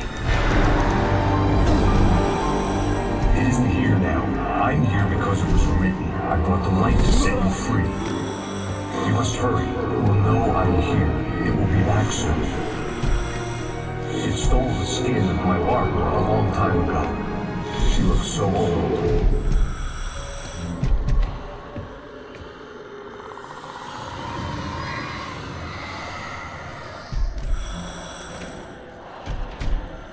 I had woken up, confused and groggy, my mind consumed by darkness and fear. All I could do was to escape.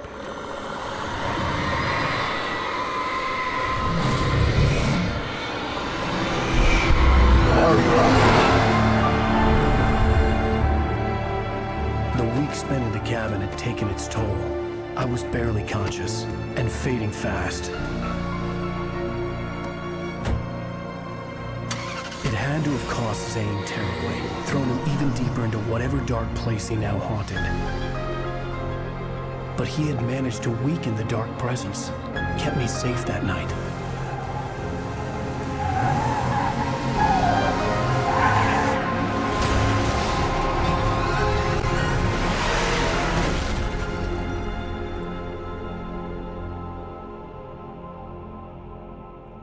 I wrote it. It's my fault. That's right, James Joyce. It's your fault, and you're gonna pay for it.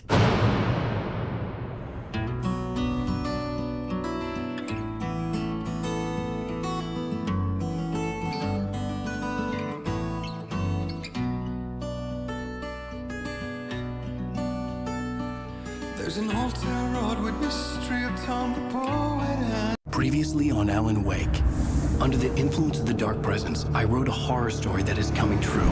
Jagger had been my editor, making sure that the unfolding story would make her more and more powerful. Some part of me had been aware enough to write my escape into the story. Together we can create something absolutely wonderful. The lake, it does something to the works of art created here. It makes them come true. My mom gave me this old light switch. The clicker. Alice is being kept in a dark prison. I need to find Cynthia Weaver to fix this. It's your fault, and you're gonna pay for it.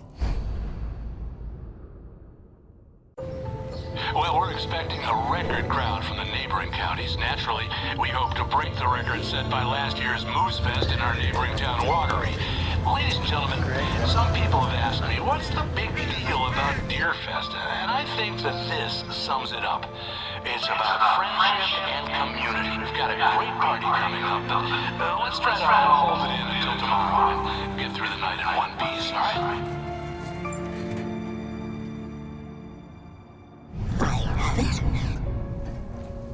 Someone will come for it when the time is right. Thomas said so. He wrote it. The key is insurance. It's my job to keep it safe. Safe in the light. Always in the light. Hello.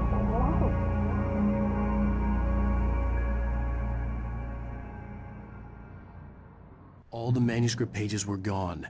The FBI agent had taken them. I think my tongue just took a crap in my mouth. Ugh. Oh, wait, we're in jail now? Oh, Al, this is not good. That about sums it up.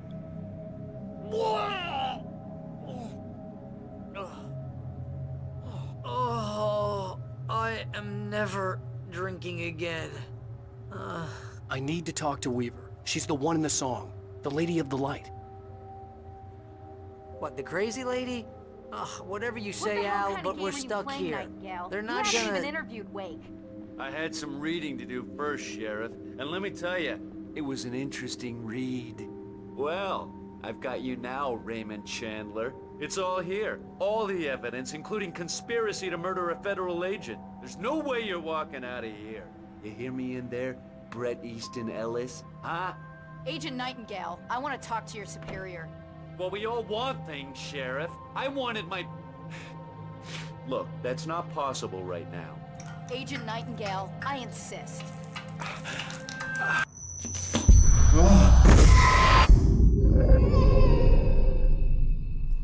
Wake, what's wrong? Lady, are you stupid? It's a trick. It's an obvious trick. Okay, I've had enough of this crap. Wake, I'm gonna trust you with this. You're joking. Agent Nightingale, your opinion would matter more if you were sober and if I actually believed you were here on official business.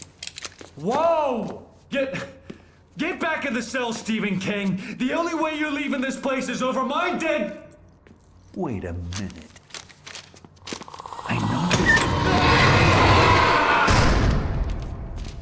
Oh my God! Light. We need light. It's the only way to fight this thing. In my office. I've got your things there. Follow me. Oh, man! We're sitting ducks with the lights out! Stay cool. I can get the emergency power on.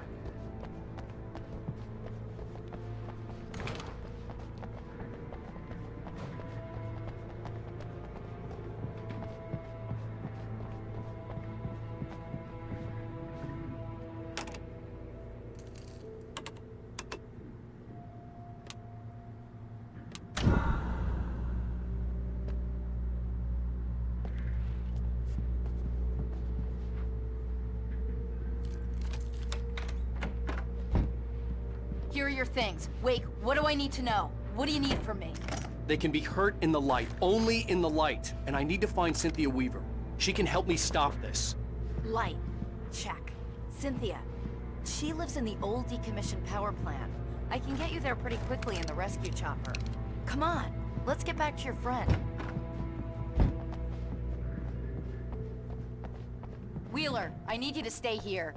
What? No! We're going to fetch our ride, but I have friends who need to be warned about this, and I can't be in two places at once. I need your help. Well, okay. Here's a list of people and phone numbers. I need you to call them and tell them you have a message from me. Night Springs, okay? They'll know what to do. Night Springs? Like the TV show? Gotcha. Oh, hey, that radio guy is on the list, Maine. Who's Frank Breaker? He related to you? My dad. Hey, is this like a secret society? Can you do this? You'll be safe here. The backup power's on. These guys need to be alerted, just in case we don't come back. You'll come back for me though, right? As soon as we get the chopper ready. Thanks, Wheeler. I owe you one. Okay, let's go, Wake. Through the back. My hangover wants a pizza. You think there's any way I could order one, Al? My hangover wants you to shut up and get to work. Hello, Mr. Breaker? This is Barry Wheeler. Yeah, I know it's late, but listen, the sheriff, Sarah, asked me to tell you something. She says Night Springs, okay? So I guess she... Yes, sir. Okay, No, she's okay. She's just busy, so she asked me to... Oh, no. Actually, I'm a literary agent, sir. I'm just helping her out because she's busy right now.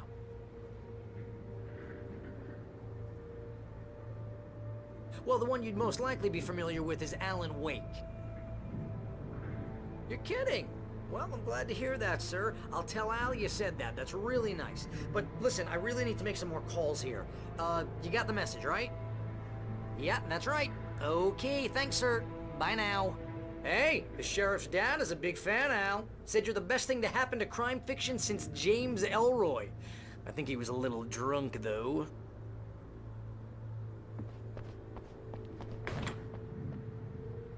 Hello? This is Barry Wheeler. I'm calling on behalf of the sheriff. Sarah says Night Springs. Okay? Okay, bye.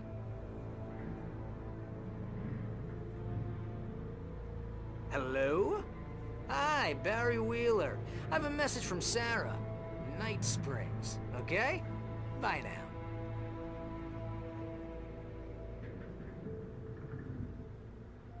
Hello, ma'am. Sorry to bother you. Barry Wheeler calling for Sheriff Breaker. She asked me to tell you... Wheeler? Ma'am, she asked me to... No, I'm... Yes, but the sheriff asked me to...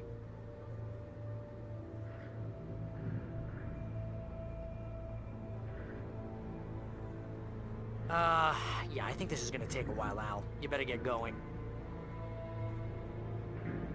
Ma'am, yeah, but... No, wait. Ma'am, please, But the sheriff...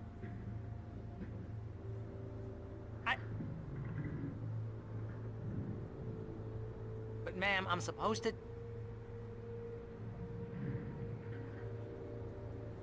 Ma'am, just hear me. But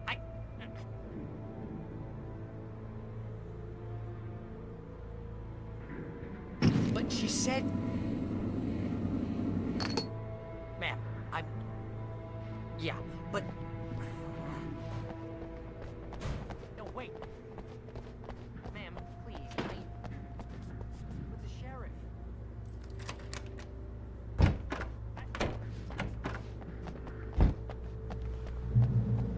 Oh, hell. Whatever took Nightingale must have broken the gate controls. We can't reach the gate's control box from here. We need to get to the other side over the rooftop. I'll go. I'll open the gate for you once I'm across. You stay here in the light and cover me, Sheriff, okay? Are you sure? Okay then, but hurry.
Hey, Sheriff! Your password. Night Springs? What's that all about? It's a stupid joke we have. That Bright Falls is the original inspiration for the TV show. This town can get weird at times. Never this weird, though. You need to bypass the damaged control box. What am I, an electrician? Hold on! Ah, damn! That's smart. Good job, Wade. Okay, stick close. Our first stop is the town hall. The keys to the chopper are there.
You have the right to remain silent.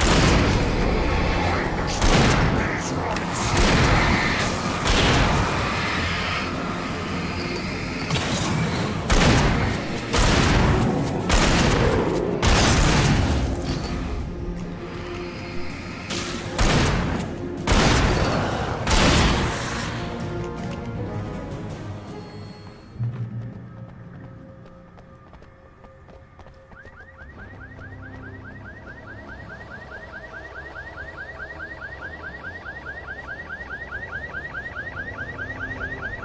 Wake, over here! There's light!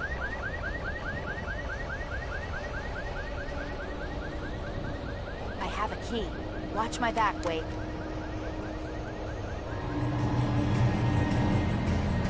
It's an ambush.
Let's go, Wake.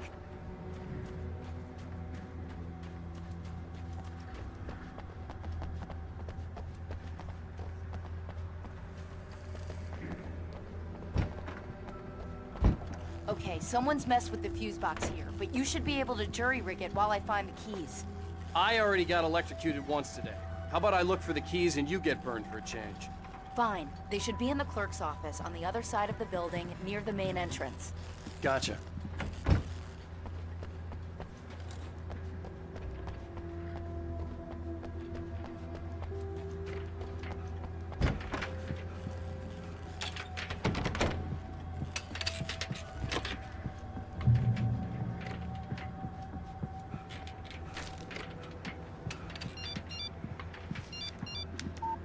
The message was from Barry. He was getting worried at the station. He wanted us to hurry.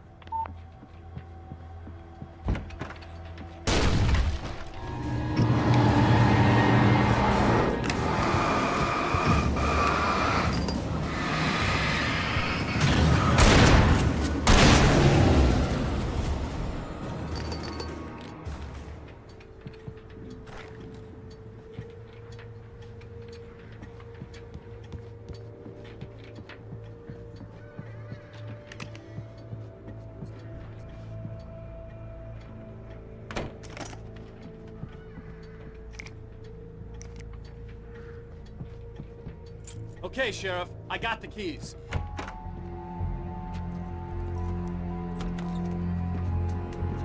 Barry? Why isn't he inside? Oh God! Oh God!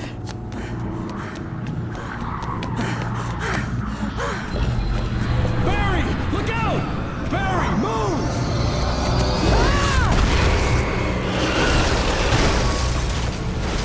Barry! He made it inside, Wake. He's okay. The storefront's blocked. Come on, Wake. Let's go around. We can meet him in the back.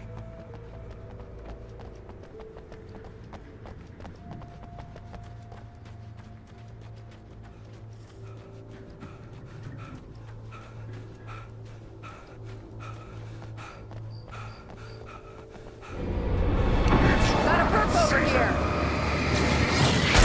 Right there. A little help here. There.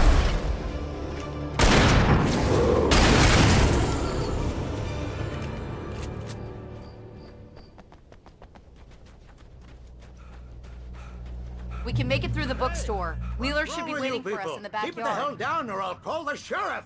Oh, hi, Doc. I've got it. Don't worry about it. Sarah, about time somebody showed up.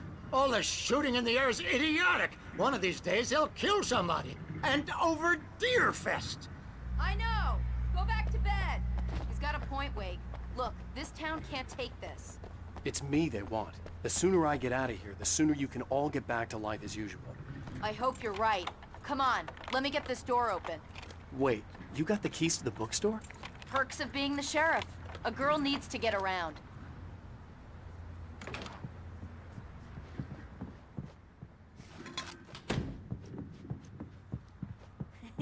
They're really taking advantage of your presence here, Wake.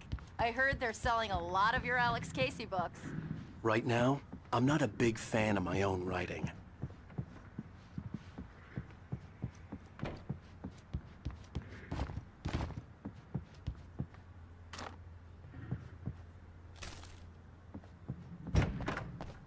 I don't see Barry.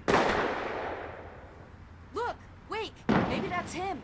That's the way to the chopper.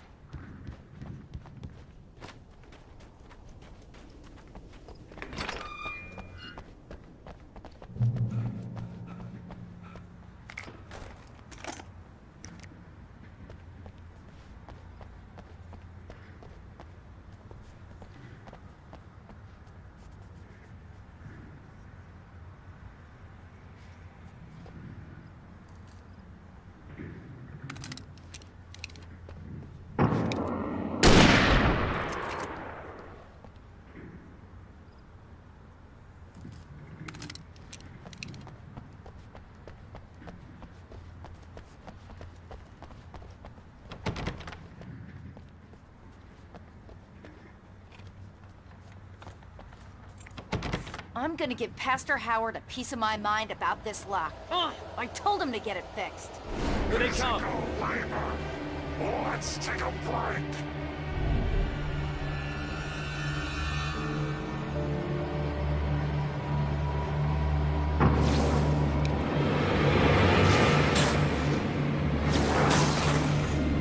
Right there.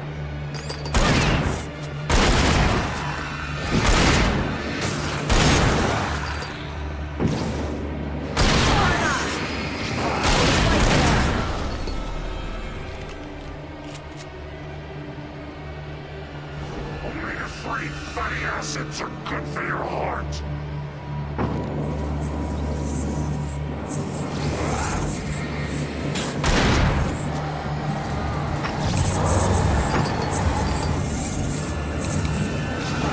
Wait, keep an eye on it. I lost that one. Get back.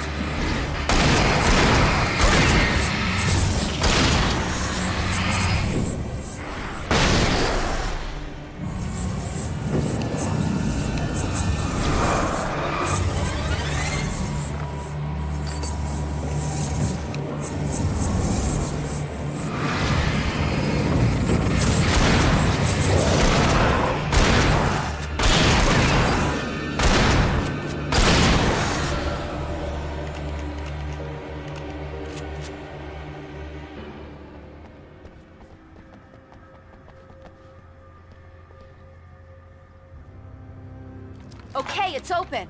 Let's go, Wake. Wow. We keep them lit all night long on the night before Deerfest. Why? Well, it's tradition. We're almost there. We'll have to go through the basement to get to the parking lot. Yeah, there's no way going through the crypt will turn out to be a bad idea.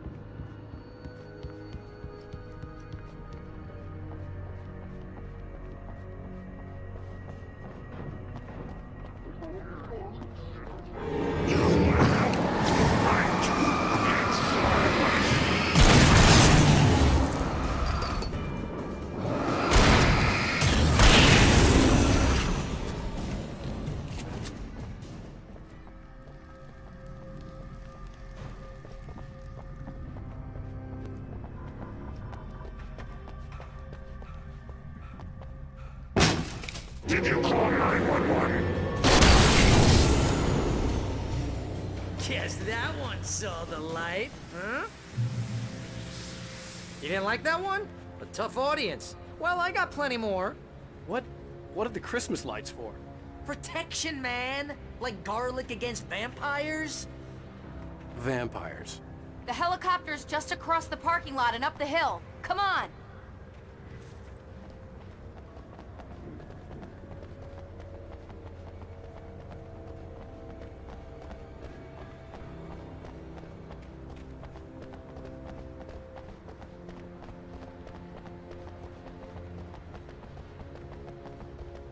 The Bright Falls General Store is now my favorite place in the entire world.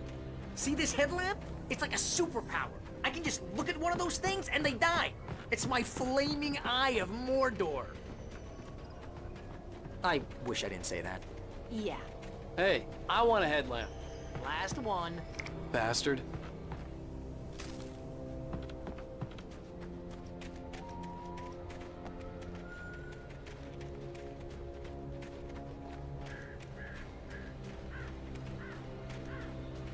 Someone throws a damn school bus at your head and you're about to take a helicopter ride with someone who may or may not have a pilot's license, you're cleared for departure to Night Springs.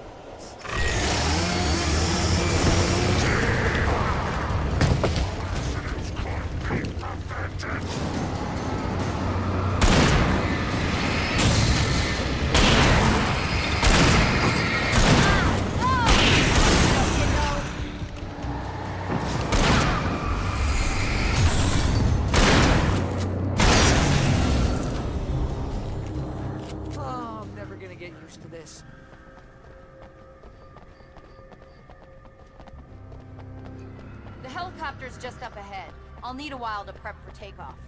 Don't take too long. I want to get out of here.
chance on a local crazy lady, Al.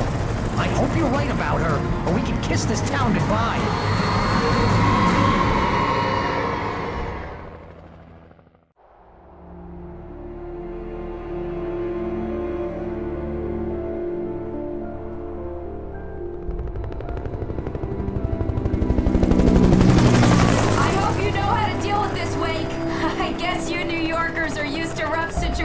Like this. Right, the city's a war zone. King Kong, mutant alligators, and Alex Casey shoots the place up every weekend. Look, I never even carried a gun until a couple of days ago. Well, my dad used to be a cop there. Tells some pretty wild stories. Stuff like this? No, just normal bad stuff. Kinda like your books, Wake.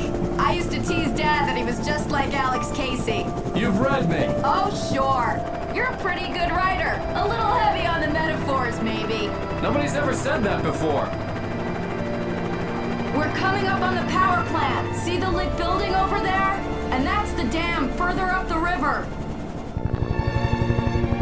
I can't land here. I'll take her down the road across the river. Just get me there, Sheriff.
And here's a new song from a band that they always remind me of our local. I'll tell you why. I guess it's just. Anyway, here's Poets of the Fall and the latest single.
The power plant glowed in the night. It was close, but I had to find a way across.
Such philosophical concerns are by necessity abstract. And yet, some of us can find concrete proof of the nature of our existence in Night Springs. Tonight's episode, an absence of creativity. Hello, Martha. What did you want to show me? Oh, Lydia, thank God you're here. Please, it's in the basement.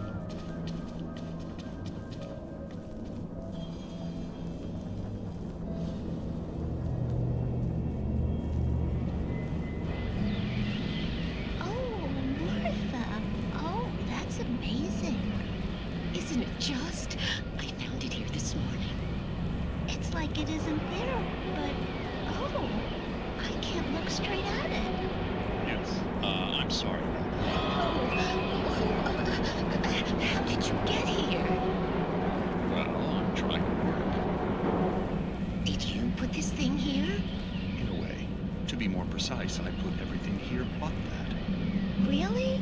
But what is it? Oh, I guess the temptation is to call it whole, but it's really an absence, a profound lack of reality. In Martha's basement? Yes, I was doing so well, too. I came up with 2 old ladies and put something really weird in the basement. It was a great start. But I'm completely blocked now. I can't imagine what I was up to. Well, surely it's just an ordinary basement. Is it? Why did you call your friend here, then? Well, I don't know. Oh, well. Couldn't you just ignore it? Oh, no, I couldn't do that. It would probably turn into a plot hole. Might be one already.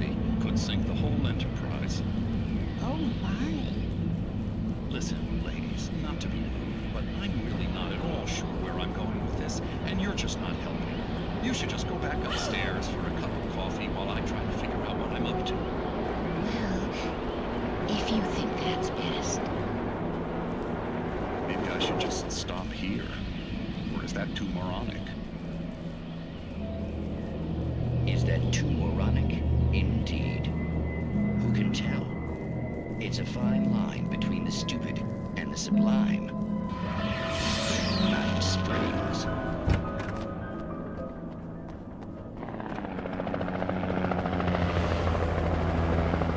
We managed to lose the flock. You're almost at the power plant. Keep going. We'll give you support.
I recognized the logo on the power plant sign. I'd seen a version of it painted all over the area, signifying hidden caches of supplies.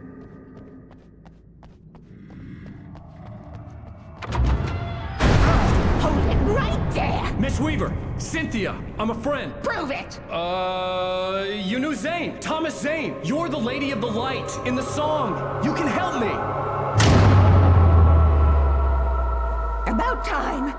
Young man, I've been waiting a very long time for you.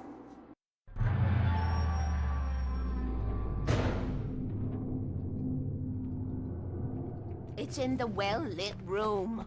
Excuse me? What you'll need to drive the darkness back. The well-lit room is at the dam. I built the room to keep it safe. Will it help me find Alice? Will it get me back to the cabin? Fine, let's go. I can get my friends to come back with the helicopter. We won't go outside. Never at night. That's rule number 1. You've been breaking the rules, young man, and where has that gotten us, No, I have a secret route, a lit route, an old water pipe. Something was damaged at the transformer yard. It's draining all the reserve power. Without it, the pipe will go dark. The power to the yard must be cut. Let me guess. You want me to do it? Young man, you're the one who likes to break the rules. I can't be outside in the dark. The kill switch is outside.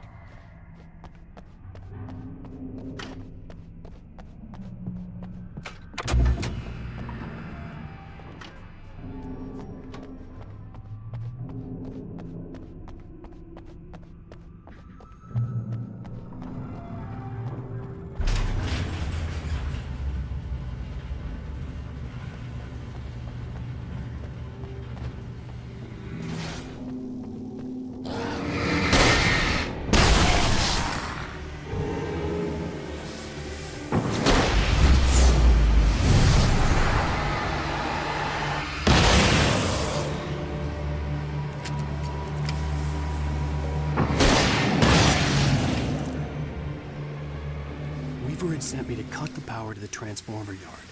I was willing to do grunt work for her to get her to help me. I hoped Weaver was dependable. I'd stumbled into this crazy world a little over a week ago. She had been living this insanity for decades.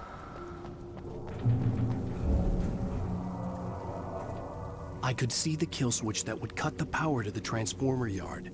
Now I had to find a way to reach it.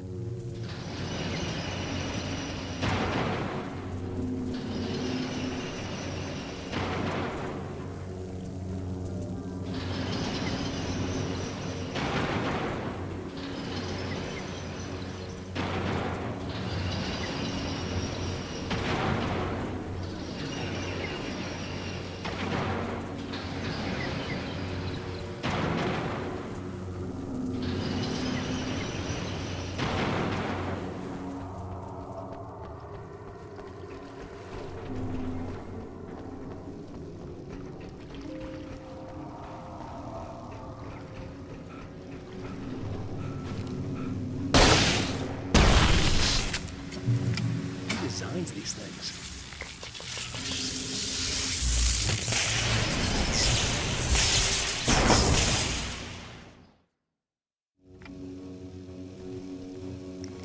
Who designs these things?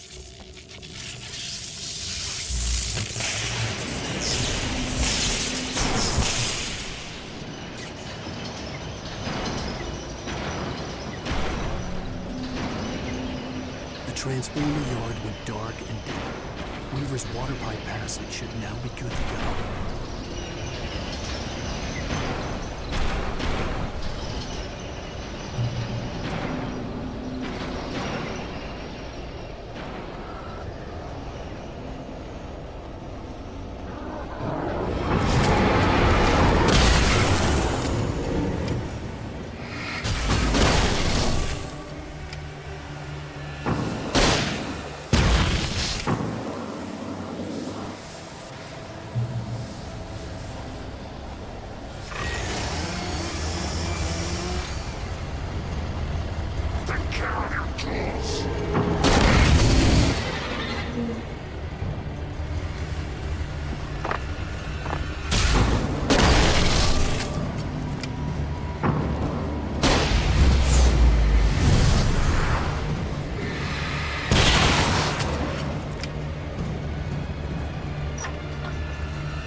This way, young man. Follow me.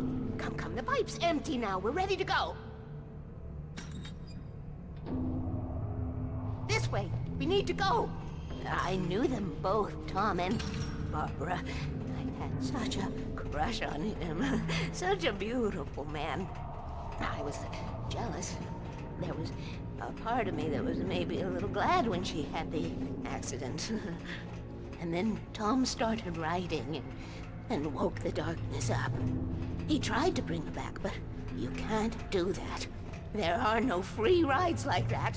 I'm starting to realize that. In that case, young man, perhaps you're a smarter man than Tom was. The witch looked like her, but it wasn't. Barbara was sweet. He didn't understand until it was too late. He tried to undo it, wrote himself, her, everything he'd ever written out of the world. He was so famous. And afterward, no one knew. Oh, Tom. He left only one thing behind in my care, in case it happened again. Insurance. He trusted me. Or perhaps used me a little. Tom knew how I felt. Knew I wouldn't refuse him. I built the well-lit room and put it there. It's been waiting for you.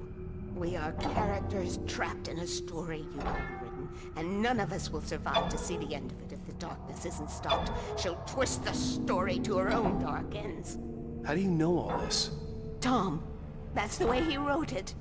He still talks to me, you know. in television, beyond, from below. We have both been touched by the darkness, young man.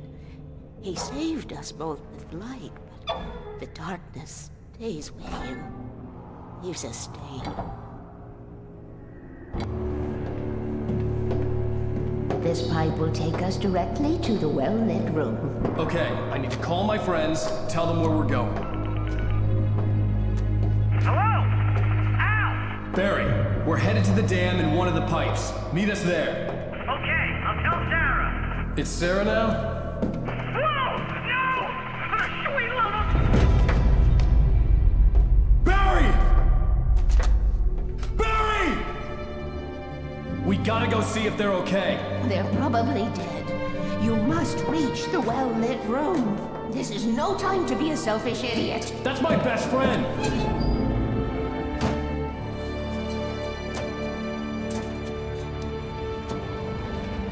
Well, be a fool. I'll use the pipe. I'll meet you at the dam if you make it.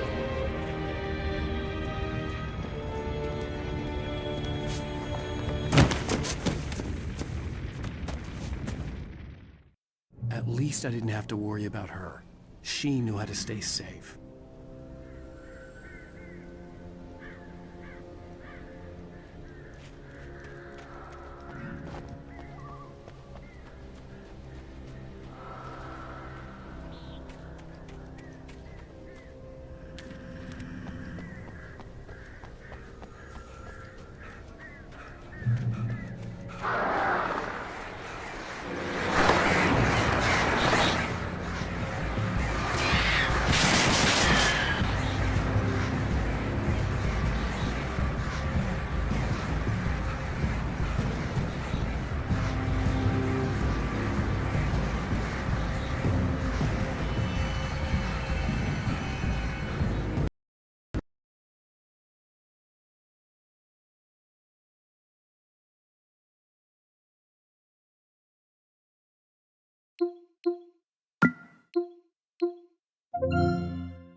Sarah!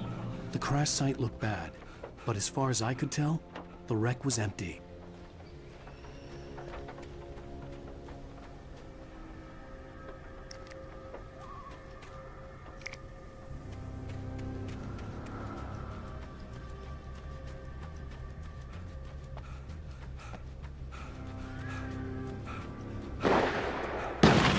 Barry!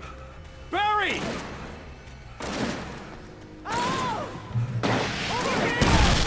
Hang in there, I'm coming!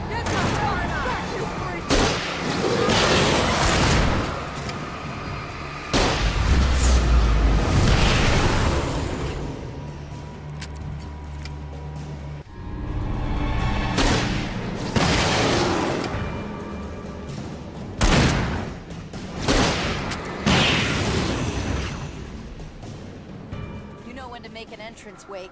We were ready to make like Butch Cassidy and the Sundance Kid. I have a different ending in mind. Yeah, I'm fine. Thanks for asking. I knew you'd be all right. How's that?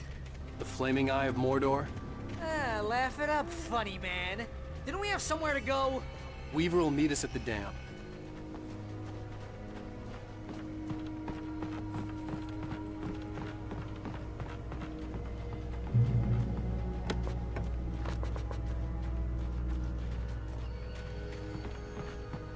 Ooh, I should have given You that see gym those membership. lights? That's the elevator we need to take.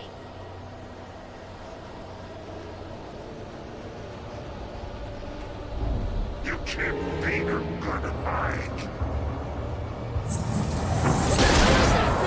It's everywhere! Oh, crap! There's more than one of them! Nothing moves like that. It's impossible. Ah! Al! Do something! I can't get a shot. Was that it? Are we safe? That was... wow. I think we're okay. Hey, Al, I got a bad feeling. Let's keep our eyes Sweet open. pool of light. Wait, call the elevator. I'm keeping watch. I hear something moving around.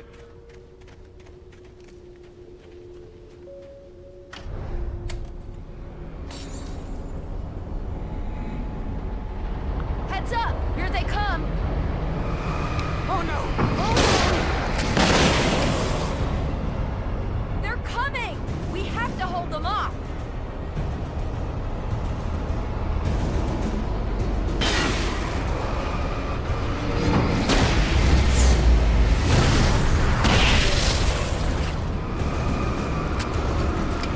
no! Oh no! Oh no!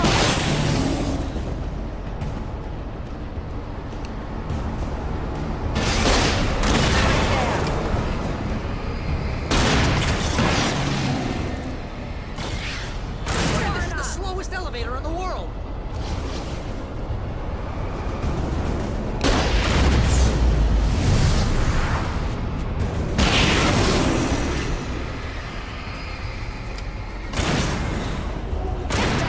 It's almost here, Wake.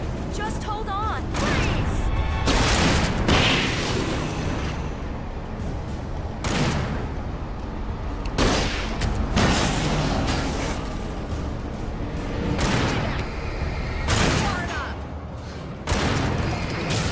It's here! Al, let's go!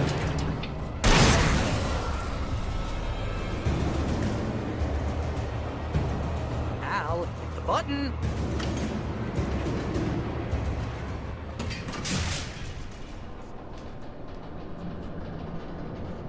We're almost there. There's an entrance into the dam at the top. What's the plan, Wake? Well, Weaver's crazy, but she's got something Zane left behind. Something to fix this. Gee, could you be a little more vague? Thomas Zane? Seriously? Might as well be Paul Bunyan or Bigfoot. Yeah, well, he was real.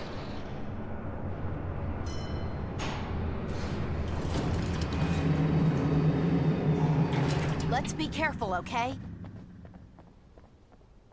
Oh, jeez, I hate this.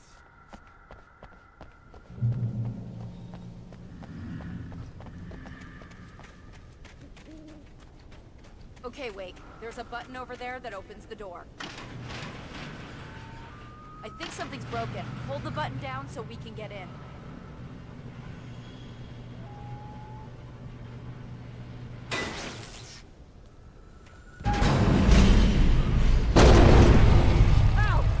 What's going on? We can get to the dam through here. What's happening out there? You guys go ahead and find Weaver. She should be in the dam now. I'll have to make it alone through the top. Okay, wait. Good luck. Don't get yourself killed. Ow! Please, be careful. I'll take good care of Barry, Wade. You just look after yourself.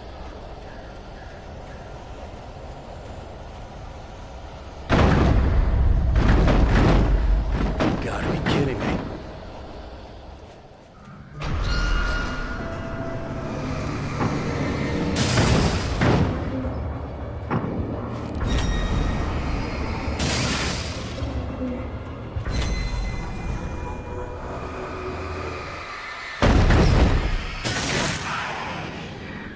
Down, boy.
I was ridiculously outnumbered.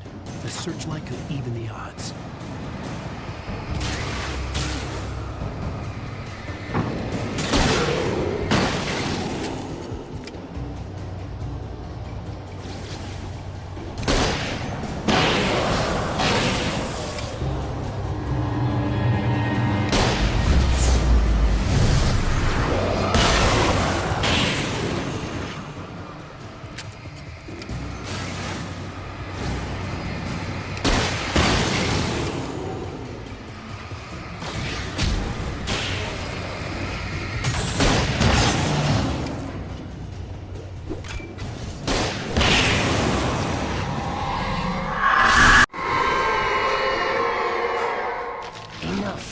You will go no further.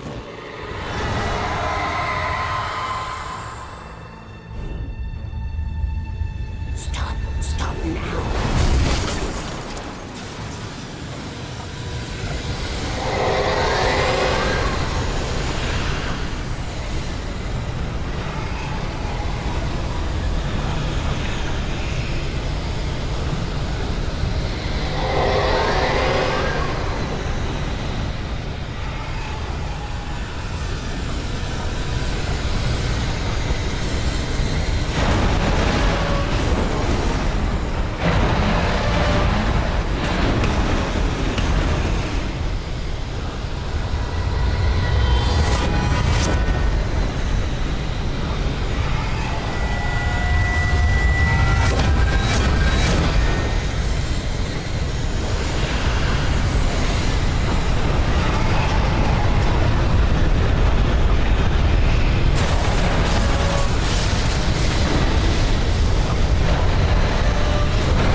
foolish chance to take. Don't worry about the noise. We're safe here.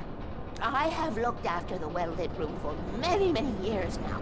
There is no shadow in the well-lit room. The power is fail-safe, and all the bulbs are numbered and changed regularly based on their make and model. Right.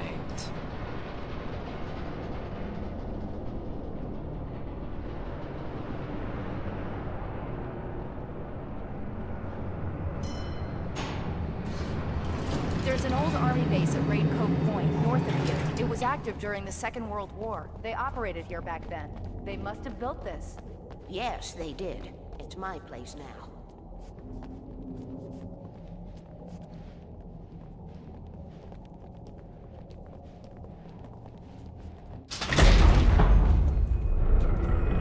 Take it, and I won't need to worry about the room anymore, because 6 and 33 and 118 need changing soon, and I don't want to climb up the ladder to change them because it's very late, and I'm tired. And if you take it, I won't have to do that anymore. The page was autobiographical, a memory from my childhood. But I didn't write this. It was a page written by Thomas Zane.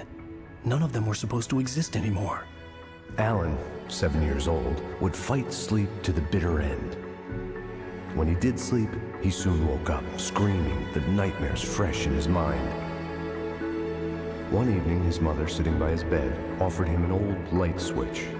She called it the clicker, and flicking the switch would turn on a magical light that would drive the beast away. To imbue the talisman with all possible power, she added that it had been given to her by Alan's father. Alan never knew him, and anything of his took on mythical proportions in his mind. With the clicker firmly in his hand, Alan finally slept like a baby. Now, almost 30 years later, Alan thought of this as he stood on the rim of Cauldron Lake, the clicker in his hand. He took a deep breath and jumped. My mind swirled. I'd given the clicker to Alice, yet it was here. Zane had written it into existence, in a story I had written. I can get to her now. I can finish this.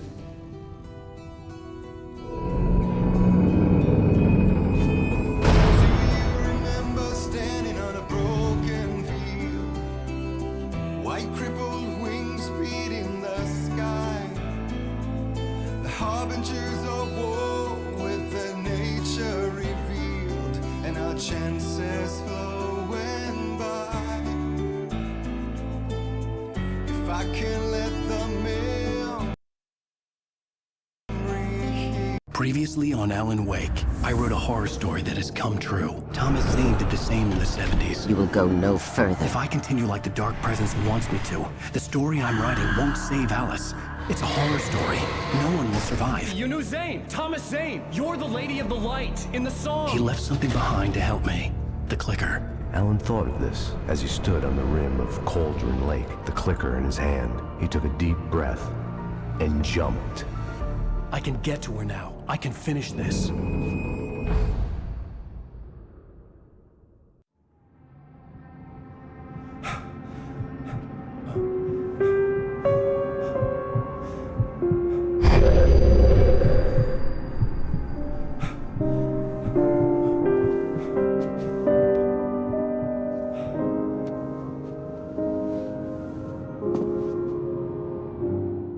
I had a hangover. My head was about to explode and the light hurt my eyes. I needed my sunglasses and painkillers to dull the pain. In one of my finer moments of self-deception, I swore to quit drinking.